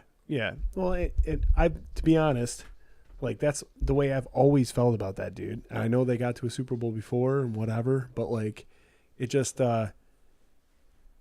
they just put this formula together to where it worked, and they got these free agents and they did whatever. I think the Bills are in a better spot than the Rams were before they did that last year. And now you're looking at it being like, what the hell? You look at this list of free agents and then the draft class, and you forget like high energy prospect players that they've picked up because there were so many. Like, it's insane. Like, people legitimately forget that Von Miller is on the team. Mm-hmm. You know, like you're like, oh yeah, it's like this is the number 1 ranked defense. Oh, and then they have Von Miller too. Oh, and then they have the 2 guys that were like the most hyped 2 years ago come back, and like I don't know. It's just the insane. Bills have a nice base. They have a nice base. Yeah. They have a better base than the Rams did, and that's what's gonna hopefully take McDermott after this year. Even though we're hoping that it pays off big this year, but they're going to be able to build off of it. So the base that we have here is great, and then we'll just add the pieces as we go. Yes, sir. All right, if we're moving along, we're on 6 here. Yeah, I think we're on 6 right now. Yep. Number 6, on my little my Twitter post of this that I did here almost a month ago, 3 weeks ago, is Doug Marrone with the little poopy emoji next to his name. Doug was dude, one of the most vilely hated people. I just, the things he did and then the way he left, like, I am so glad that his career has ended up where it is. Like, I'm just so happy, doing nothing, like, basically, coordinator status maybe somewhere, who cares? Like, hopefully coaching an XFL team and losing to Wade Phillips. That's where I want him to be, I just can't, when they made that decision, I bought into it, and I feel like this is a story that you can right for a lot of the Bills moves over the last 20 years. Mm-hmm. But like I bought into it and I was just like, yeah, man, Syracuse coach, hell yeah. Like New York roots, let's do this. And then he gave them their first winning season in a long time, and there was like a lot of stuff that you're like whatever. And then all the stuff about like if I could run every down, I would. You know, and I'll punt from the 30-yard line. And and what all these crazy things that you're like, please stop doing that. And then he literally made probably top 10 worst professional sports, like professional sports history moves in coaching history, and left after the Pakulas took over the goddamn team. Yep. Like, and I'm so happy that he's just nothing right now. And that is exactly why I have him 6. And you can't even imagine who I have 7 and 8. Because if he is like one of my most hated people ever, these two, ugh. But yeah, that's my Doug Marrone. I mean, you had the poop emoji for this guy. I did. Let's remember, guys, in 2013, he was part of the E.J. Manuel draft. And in 2014, he was part of the Sammy Watkins draft. Yeah, great. So, I mean... Well, Sammy Watkins plays for... Clemson. Oh, he plays for Green Bay now. Green Bay now. Right. He's playing with Aaron Rodgers. Big things. I mean, you could tell a lot about a coach and how much impact they have by the people they draft. Obviously, the scouting and all that stuff wasn't all there for the Buffalo Bills at that time. But 2 busts, 2 years in a row. You couldn't get your quarterback. You couldn't get your wide receiver to try to help out that quarterback. And then you quit on the team. So... You know, the turd emoji is appropriate for Doug Marrone. I had him as my last place, 8th, only because of all that stuff. I can't stand that stuff. You know, that cornerback from Indianapolis that quit on the team at halftime. I'm not even going to say his name. I know his name, but don't say it, guys. It's not worth it. Voldemort. Don't say it out loud. But Doug Marrone, I put that in the same respect. So who'd you have for 6? My 6 was Chan Gailey. Oh. Weak. 4-12, 6-10, 6-10. Just couldn't put together again. He brought in C.J. Spiller. Right.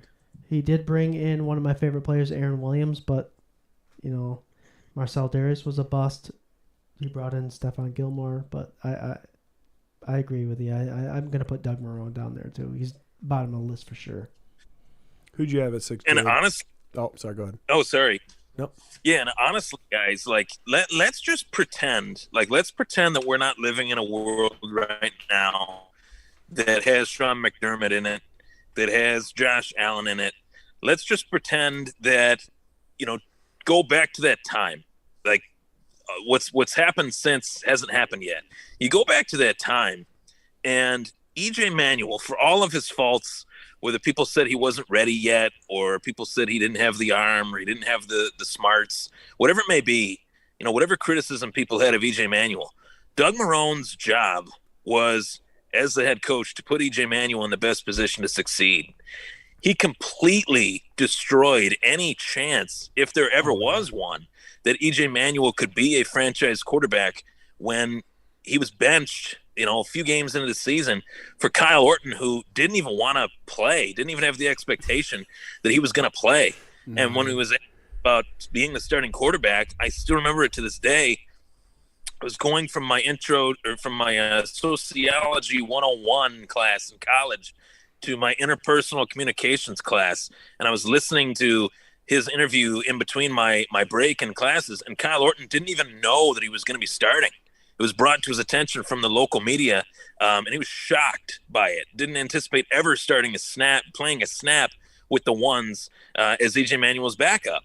And when that happened, it completely destroyed E.J. Manuel's career. And I know a lot of people say E.J. Manuel was a bust. I'm not saying I disagree with that, but just in terms of what a coach can do, or what a coach can do to help or destroy a player's confidence, Doug Marrone was like gasoline on a fire in terms of burning away any chance E.J. Manuel had. And a good buddy of mine, Tyler Dunn, he did a podcast with E.J. Manuel, and they went into detail about it. And it is just it's a behind the scenes look at what Marrone did and how he did it. And that's like the MO with Doug Marrone is it's not what he did, it's how he did it, how he led the team, he conducted himself in the press conferences, and the questions that were asked of him, even, week to week, very cryptic, bland, almost miserable in the sense that he had this head coaching job for a foundational franchise of the AFL moving into the NFL with the greatest fan base that you could possibly ask for. Yeah. And he was least upbeat, just for the lack of a better term, a turd in terms of how he conducted himself. I can't stand the guy. The sound of his name just makes me sick to my stomach, to be honest with you. So he's on the bottom of my list. I'm sorry. No, yeah, totally fine. I'm with you, Ryan. I had him at 8. So the whole reason that I started this whole thing is because when you go back and you look at it, like, I feel like in those 17 years or however long, right? 17 years? Yeah, sure. You could look at all of those coaches and be like, what the hell? Like, every single one of them. You could be like, what the hell? We just got used to it. We got into this slump, right? And, like, it really didn't matter how good EJ could be. Right? Like, I was at that Panthers game, right? The home opener, where he came back and he threw that game winner to Stevie in the end zone. I was at that game, and it was awesome. And you were like, oh my God, there he is. There he is. And it's early in the season. It's like the second week of the season. You're like, yes. And then nothing, and it just, like, that's got to be the game of his career, right? Like, to me, that's the game of his career. But you look at this list of guys, and it's just like more of the same. And you don't want to think that Ralph did it, but he had to have a little bit of an influence. It's like the personalities or lack of personalities, I think, that make this so interesting, But yeah, Doug Marrone, man, God. Piece of shit. Such a piece of shit. And it's one of those things that you did not know or may not have been savvy to until he did what he did at the end of that season and just left and didn't commit to his contract. That's what you knew right away. You knew once he left. Once he left, because it was such a weird loophole. It was such a weird option, right? Like, why would you leave? Like, why would you do it? He thought, like, he was so cocksure that he was going to take the Bills to this next level, and he didn't want to be in Buffalo. He had to know that he didn't want to be in Buffalo, and that option was there, that he wasn't even going to try with the new ownership. You know what I mean? And then he leaves, and it's like, you land in Jacksonville, and you didn't even get a head coaching job. And I was so happy.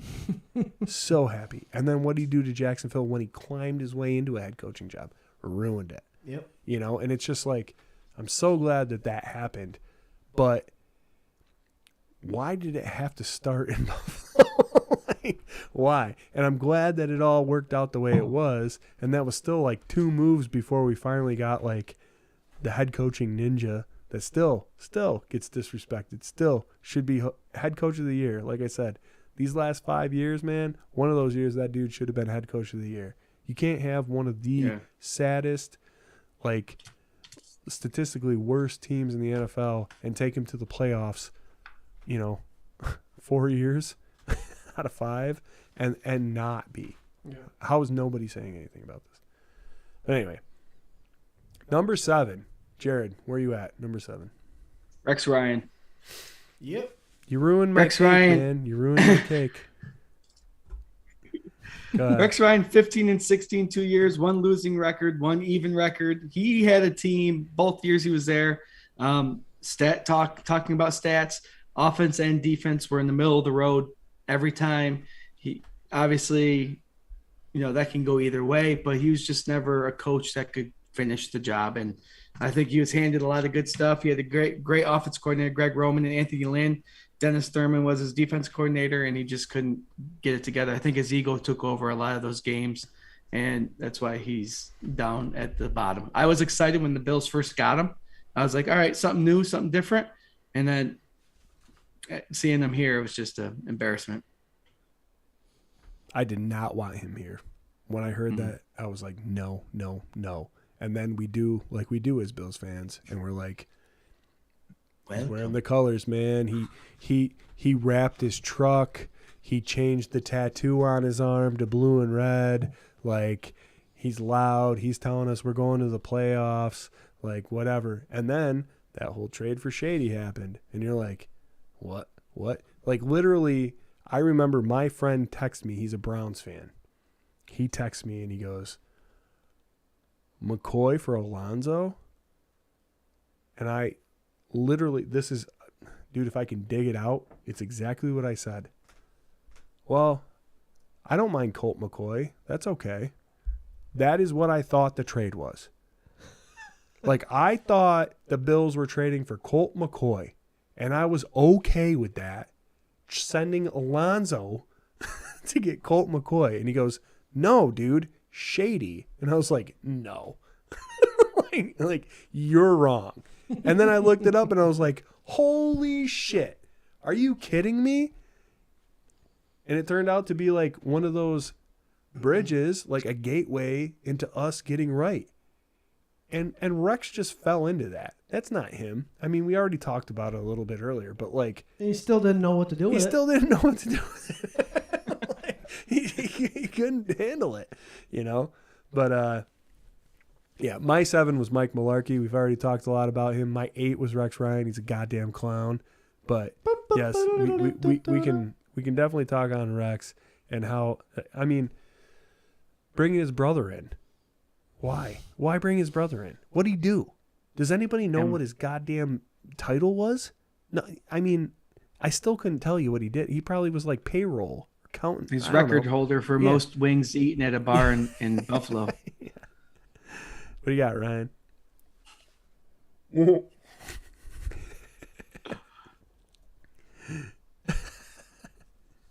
He's muted. Yeah, I can't. Ryan, you're muted.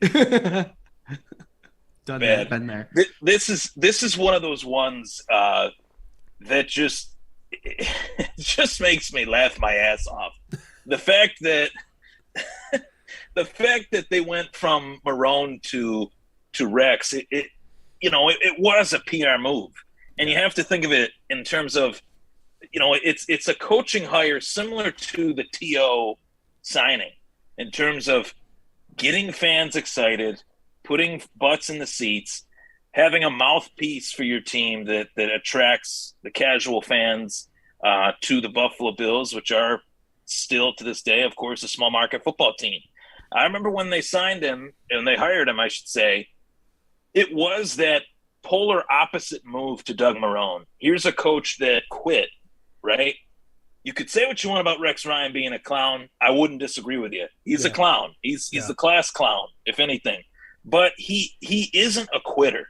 He's never somebody that's going to be labeled a quitter. He did try hard for the Jets, and I do believe he did try hard for the Buffalo Bills. Unfortunately, I do think this is a classic case of a coach that the game just kind of passed him by, and he was a little bit out of touch, maybe a little bit overtired with what happened with the Jets and moving on to the Buffalo Bills, to be quite fair. Just looking at how things kind of spiraled here in Buffalo for him. But when this move happened, I was so down in the dumps about Doug Marone doing what he did. You guys remember it as well as I do, like ESPN, CBS Sports, NFL Network, all these networks were laughing at Buffalo. Oh my God, they got new ownership finally, and these are the favorite, family of the first family of Buffalo. Practically, they own everything around here. They buy the Buffalo Bills out of nowhere, save the team, save the city, and then their coach at the time just says no thanks, and it just made everybody look at us like, what the hell's going on? But then they hire Rex Ryan, and you think to yourself, well, now they got a coach that actually wants to coach, wants to be a part of building something. So I'm thinking, okay, I guess this isn't too bad.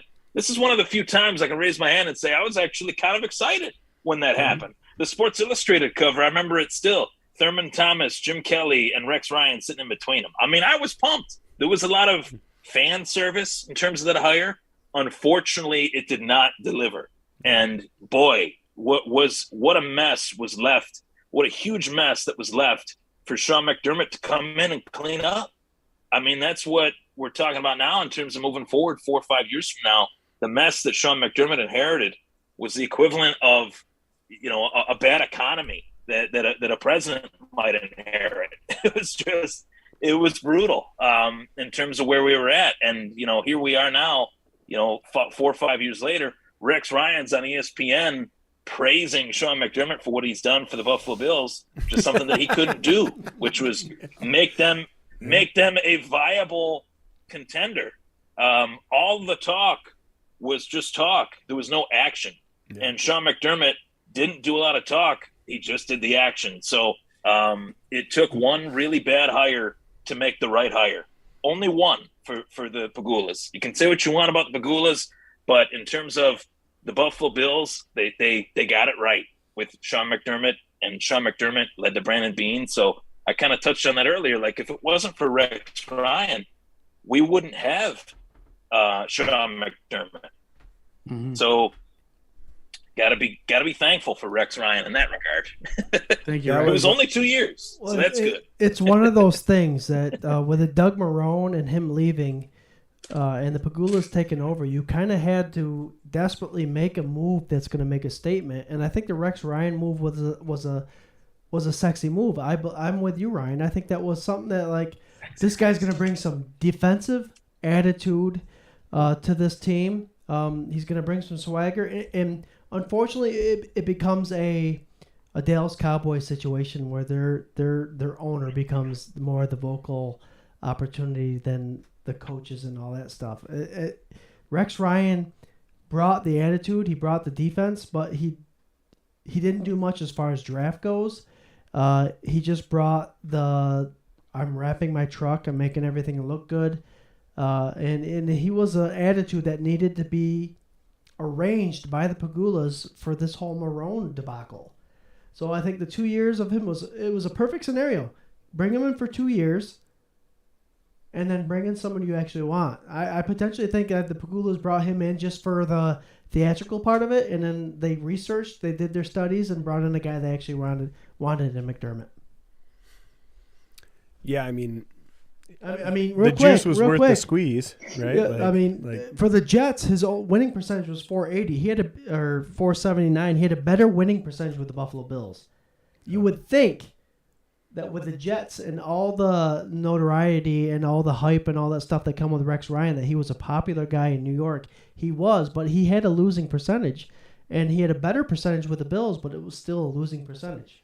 It's all hype. It's all Rex Ryan. You have a clown there. I see that for Rex Ryan. He was a clown. He brought in his brother. Yeah, they made their money, and it helped bring McDermott in. I would say, I think that... Oh, go ahead, buddy. Oh, I'm sorry. No, you go. No. Well, what I was going to say is that, like, I think the Pegulas inadvertently did themselves a favor by hiring Rex Ryan. And I'll say this. What he did is bring attention to the team. That was it. And he made one good move. Like, we got shady here. So you had a superstar and you had a loudmouth coach, and people started paying attention to a team that was newly owned. And then you got his ass out of there. Mm-hmm. And you got this dude who was boring, who was quiet, who had buzzwords, who learned everybody's name in the facility. And I'll tell you what, man, I was glued to Bill's media when he came in. And he was shaking hands with the fry cook and the secretary and doing all, he knew everybody's name. When Sean McDermott walked in and he said how important it was to do all this XYZ, he wants to know everybody's name, he was boring. I've always wanted a Bill Belichick that was more likable, and this dude is the definition of that. I've said it on the show a million times. He's professional, he's likable, he gives you absolutely nothing, and that's what you need to do. And he's got the players buying into this family atmosphere.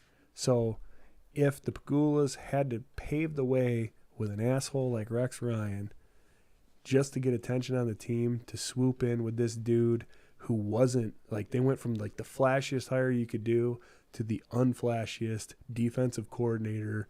Nobody knew who the hell he was outside of the Carolina Panthers. hire for head coach, and this is what we got. Extend that dude until he's on oxygen in an iron lung on the sidelines, dude. I agree. I want him to coach forever. And it's the best thing that could happen. Yeah, he will definitely be retiring here. No doubt about it. There'll be a lot of years. You look at Sean McDermott's career chart where he's, the DC of Carolina, and then it'll just say Buff, HC for the next, what'll amount to probably 20, 25 years. My opinion of Sean McDermott, I'm glad you brought this up, buddy. My opinion of Sean McDermott changed when I heard that he was a wrestler. When I heard that Sean McDermott was a wrestler, I thought to myself, oh, shit. This is about to hit the fan. This is about to be different, because when we're talking about Rex Ryan, going to the training camp, you would go to the training camp and you would see these guys compete. Don't get me wrong. These guys were busting their butts, sweating head to toe, guys trying to make the roster. Rex bringing in guys like Percy Harvin and obviously Tyrod Taylor, who ended up becoming the starter. He signed him out of, somewhat nowhere. He was kind of he was a career backup at that time prior to coming here. So you knew there were some interesting position battles, but these guys had the music blasting. These guys were dancing. These guys were living it up a little bit.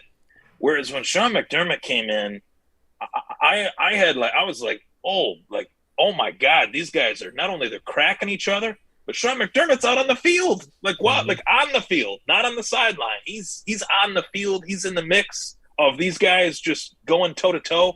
And I thought this guy is very different. And this is a guy like me, like taking myself back to when I was playing football, albeit at high school and prior. That's a guy I'd want to play for. That was what I thought. His first season. That's a guy I'd want to play for. Yeah. Getting everybody together in a big circle, saying, "Here's what we did right today.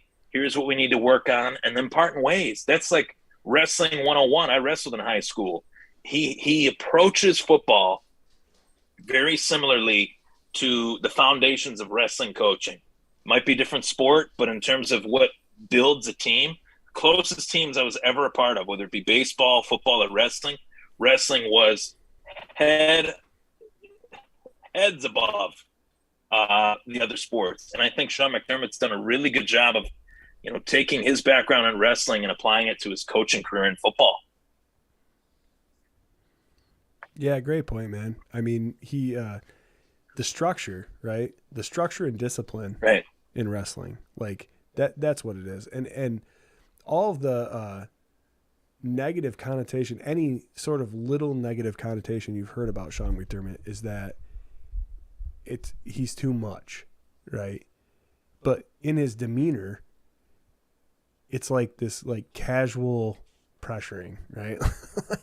like I can't imagine him being like, "Fuck you, try hard." It's more of like you know what I do?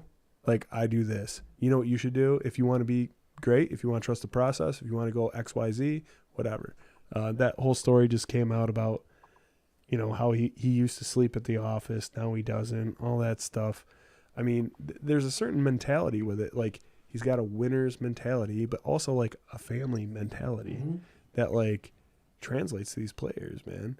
And I don't think he's too hard on anybody. I also don't think he's too soft on anybody. I think I just saw an article, and I was going to bring this up on Twitter, but like Leslie Frazier is the #1 defensive coordinator in the NFL right now. Yep. Do you know what happened 2 years ago? Right? Remember?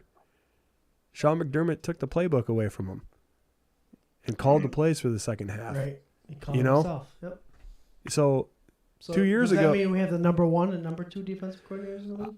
I would say like 2 years ago, people would not have said that this was ever going to happen. But you have such a good structure built in Buffalo to where like a guy like that can get play calling taken away from him, see how he should be doing it in that system and adapt to it. And then only a year and a half later become the number 1 defensive coordinator in the league. Yep. Also, still not be a head coach again, which is a crime. I'm glad he's not, but He's not, right? Yeah, right. But still a crime. But you're looking at it I don't know. We talk about personalities, we talk about egos, all that stuff. Leslie Frazier's got early 60s, late 50s, whatever. On a championship team, one of the most infamous defenses you could ever have been on in football history, was a head coach, and now is a defensive coordinator, got the plays taken away from him, and now is still there. And you tell me that any of these players need to talk shit about anything.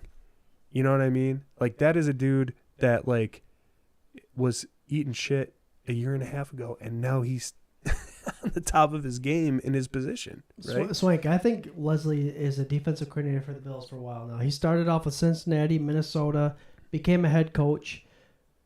When McDermott came in, Frazier came in. They've been together the whole time. I don't see it. Jarrod, do you see, or Ryan, do you see Frazier going anywhere? He started as a defensive coordinator, tried the head coaching stuff for a while, and now he's committed to that defensive coaching style. I don't see him going there anywhere for a while, so I see him continually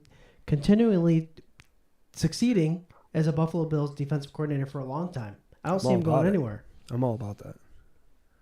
I'm good. I don't see him going anywhere either, and I'm glad you brought up Leslie Frazier because, as fans, we live in the moment so well, and I say that in terms of the Kansas City game. I got to touch on it. As soon as that game was over, it was who to point the finger at.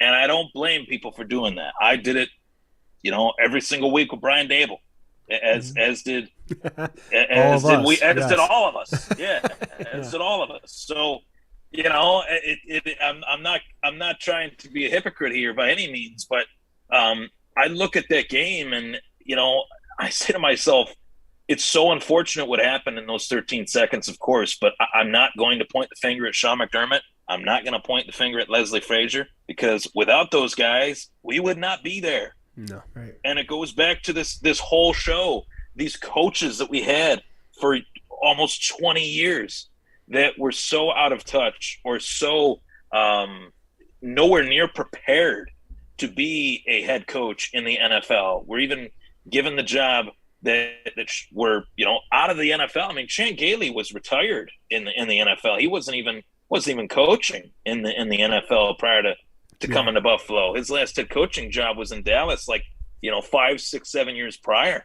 So we had all these coaches that we just pluck out of thin air. And without these coaches now moving forward, I don't think Leslie Frazier's going anywhere. And I know Sean McDermott's not going anywhere. The only guy that I'd be in fear of going anywhere would be Ken Dorsey, because when you have Josh Allen as your quarterback, he's going to help you get a head coaching job.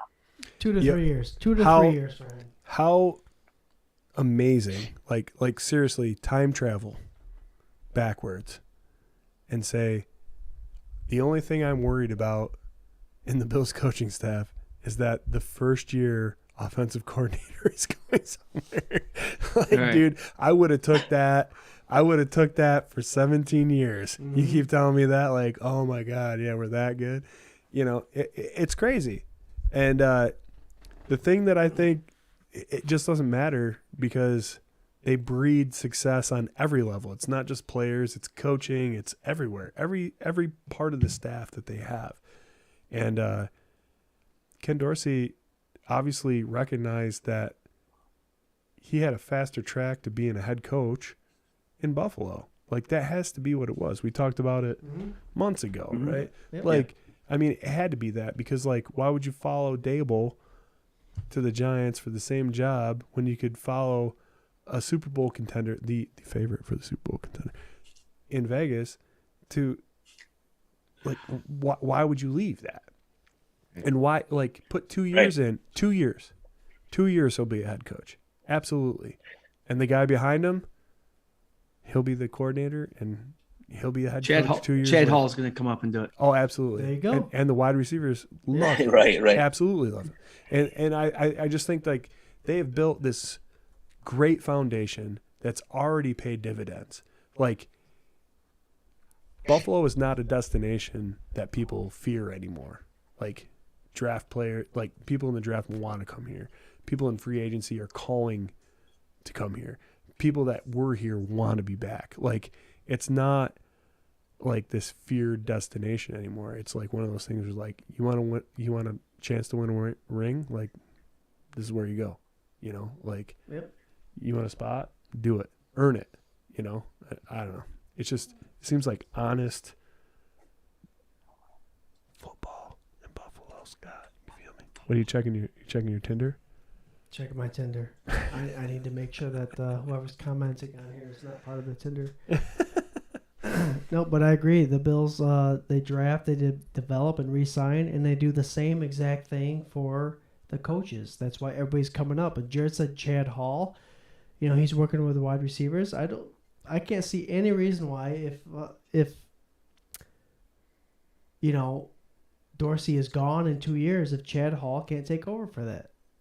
It makes sense. It's the process that we're trusting that McDermott brought up. And, you know, McDermott is only 48 years old. Can you imagine him coaching until he's 70? It's 22 more years. 85. 22 more years of Buffalo Bills football that we have McDermott for. I'm excited about that. Yeah, and 22 years that we have Josh Allen. I'm glad you guys mentioned right. God willing. Oh man, that'd be a treat. I'm glad you guys mentioned Chad Hall being a wide receivers coach, because I want to ask you guys this question. Yeah. And I know I don't want to disrespect any other position, but if you were to look right now, if you were to go online, go to BuffaloBills.com and look at their depth chart of who is currently on the roster, the best position overall on the entire roster, top to bottom, is their wide receivers. I would rank that ahead of their defensive linemen. I really would. I mean, in terms of future and present, there is no better position on the entire team than wide receiver. And Chad Hall has a lot to do with that. I mean, this is a guy that's working with him day in and day out, practice after practice. And Sean McDermott was quick to make that decision, where Chad Hall didn't really have a deep resume in the coaching ranks. But Sean McDermott said, here's a dude that really has a passion for the game. He can translate really well with some of our younger players because he's a younger guy, a younger coach. And look at how Stephon Diggs has played since coming to Buffalo. We don't even have to mention that, but look at how Gabriel Davis has turned out. And the guy that I really think I'm going deep into this rookie class each and every day I have a chance to. This receiver in the 5th round, man, I'm telling you, this dude is going to tear it up. I really think so. I think this dude is going to break out. Chad Hall also brings a military background and a work ethic that's just crazy. So there's no wonder people have a respect for him. He's a go type of guy. I don't know. There's a video that was shared last week that the wide receivers were having a good time, and you see Chad Hall doing a backflip in the background.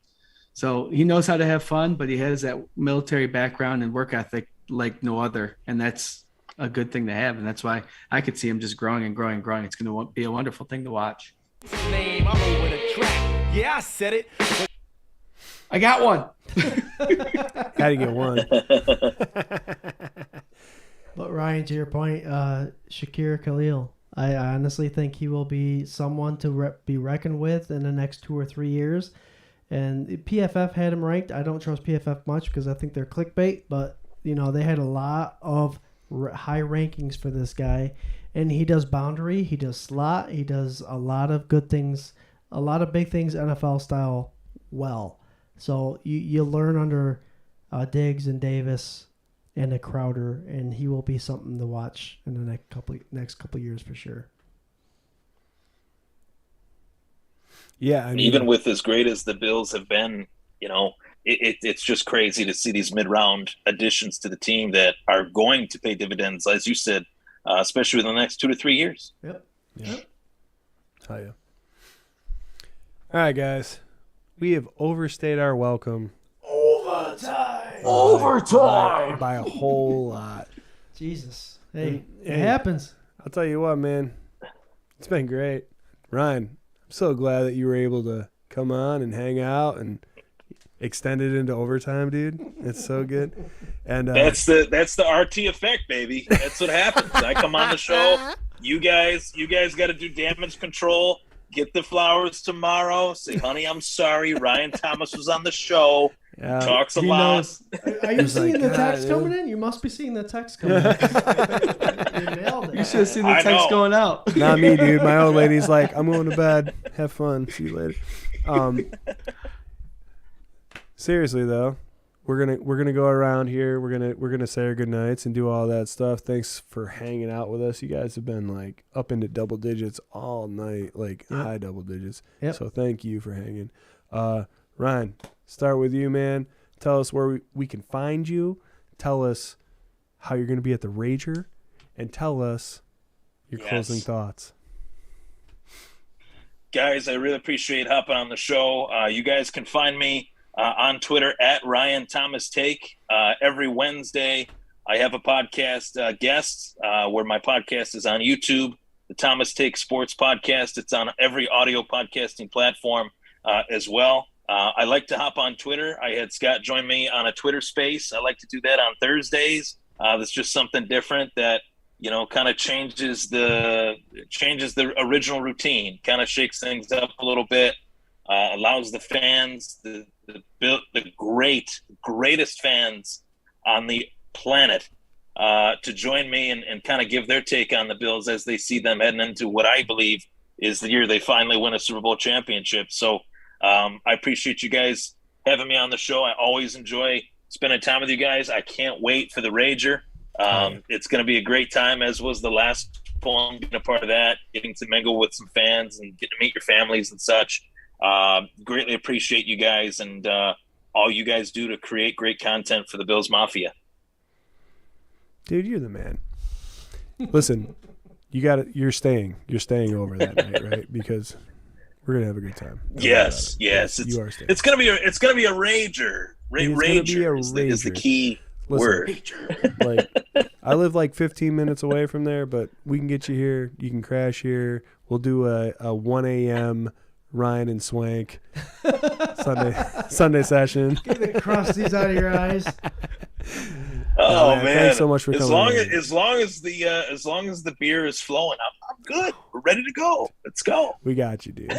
I could vouch for that. Reinvention's got some pretty amazing beers, IPAs, light beers, anything you want. They're releasing their super fanatic Yes. cream ale that night. super dude. fanatic cream ale that night of the regular season Rager. Wow. But yeah, that's my 2 cents of the night, guys. The regular season Rager is September 3rd. We'd love to have you out there. We're trying to bring a presence to the Finger Lakes Mafia. We came up with the sister page, FLX Mafia. Join up if you're from around the area. We don't need to exclude anybody, but you know, Rochester, Syracuse, Buffalo, they have their group, and FLX needs to be represented. And I know there's a lot of you fans out there growing up in the area. You're there. So join up, represent, come out to Reinvention on September 3rd, have a couple drinks, enjoy a live show from us, enjoy interacting with the super fans, Bills Lady. Giveaways. Buffalo Bills Spartan. Lady Bills. Lady Bills. Yeah. Bill's dad, Bill's kid. We're all coming out, guys. So come enjoy the time, and then we're going to end off with EMD, Endless Mountain Derelicts, the band, 7 to 9. It's going to be a great show, great time, mingle, pep rally. It's going to be awesome. So, again, that's September 3rd. The event is already out there on 24/7 Buff Pandemonium's page. And, you know, we love you guys. So it'd be nice to put a face to the name. So come on out and join us. That is a little bit of a ways away. So if you, to help for a reminder, go to our page and click reminder on there. So you do get reminded. It is 2 months away. So Yep. Sometimes you can forget. That's Labor Day weekend. It's a busy weekend. But if you want to make it out there on a Saturday and just hang out with a couple crazy Bills fans, that's what it's all about. I know Swank stepped away, but I'll go next for the closing thought. There's 49 voters in the NFL Hall of Fame committee. They need to get their stuff together and get Kent Hall and Steve Tasker in there. They need to be two guys that definitely represent our Buffalo Bills in the Hall of Fame. Steve Tasker alone, 7 All-Pro votes for his position, his special teams ability. Kent Hall leading the way for that K-gun offense, leading the way for Thurman Thomas. 1,000-yard rusher for many seasons, all-purpose yards rusher for a season there. And Jim Kelly, 3,000-yard passer, all those greats. He was leading the way. He had a nice surrounding, but we need to get Kent Hall in there first. I can't wait to get back here next Tuesday, talk Bills football with everybody. A quick props out to Scott and Swank. We have a lot going on this offseason, and they've been going out and meeting with people and having conversations so we can build this group even more. We mentioned it earlier with Pete's Barbecue there. They actually had a meeting with them to try to see what we can do to be partners up with them and be affiliated and have good food and be able to go out and do live shows there. And there's a lot going on this offseason, and I got to give props to Swank and Scott. And they're doing a hell of a job representing 24/7 Buff Fandom on them. So, guys, love you. Good job. Keep up the good work. Go Bills. See you next Tuesday. You're going to make me cry, man. You guys are doing a lot of work, man. It's awesome. Yeah, don't let Jarrod fool you, man. He is so integral in ideas, social media content.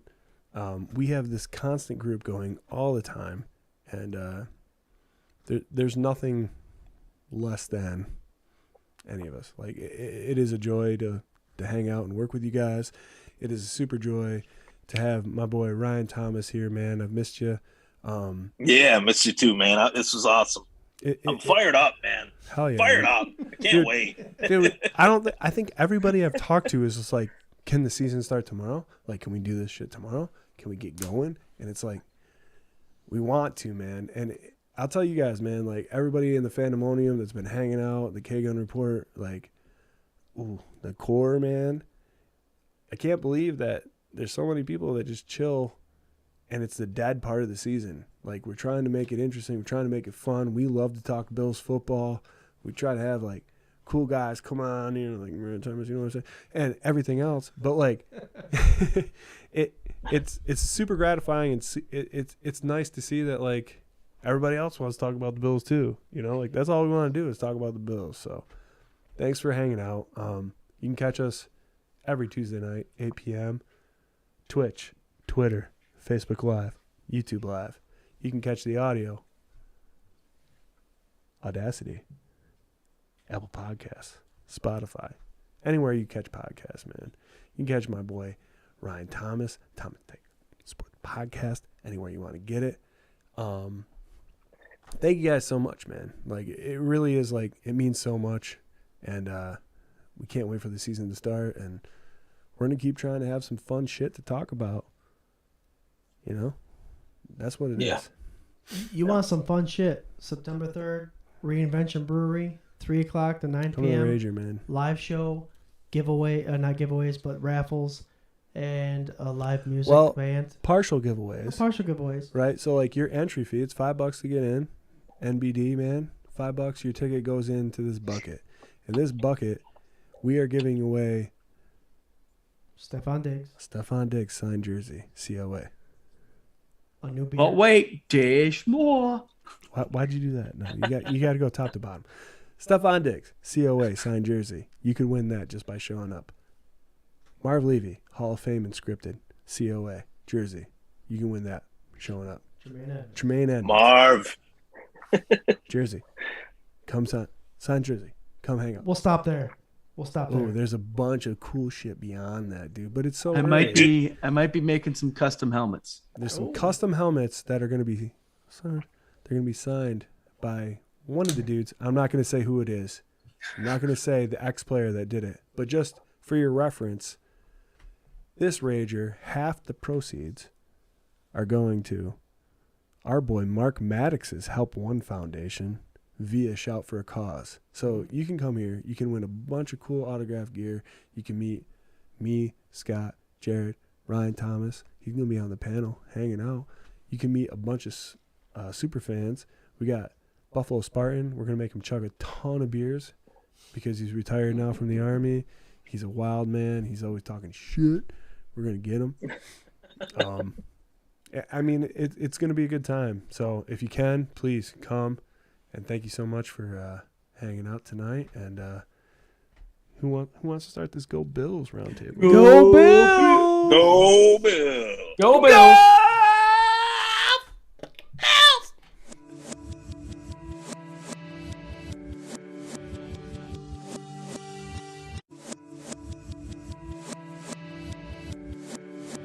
this is a dangerous group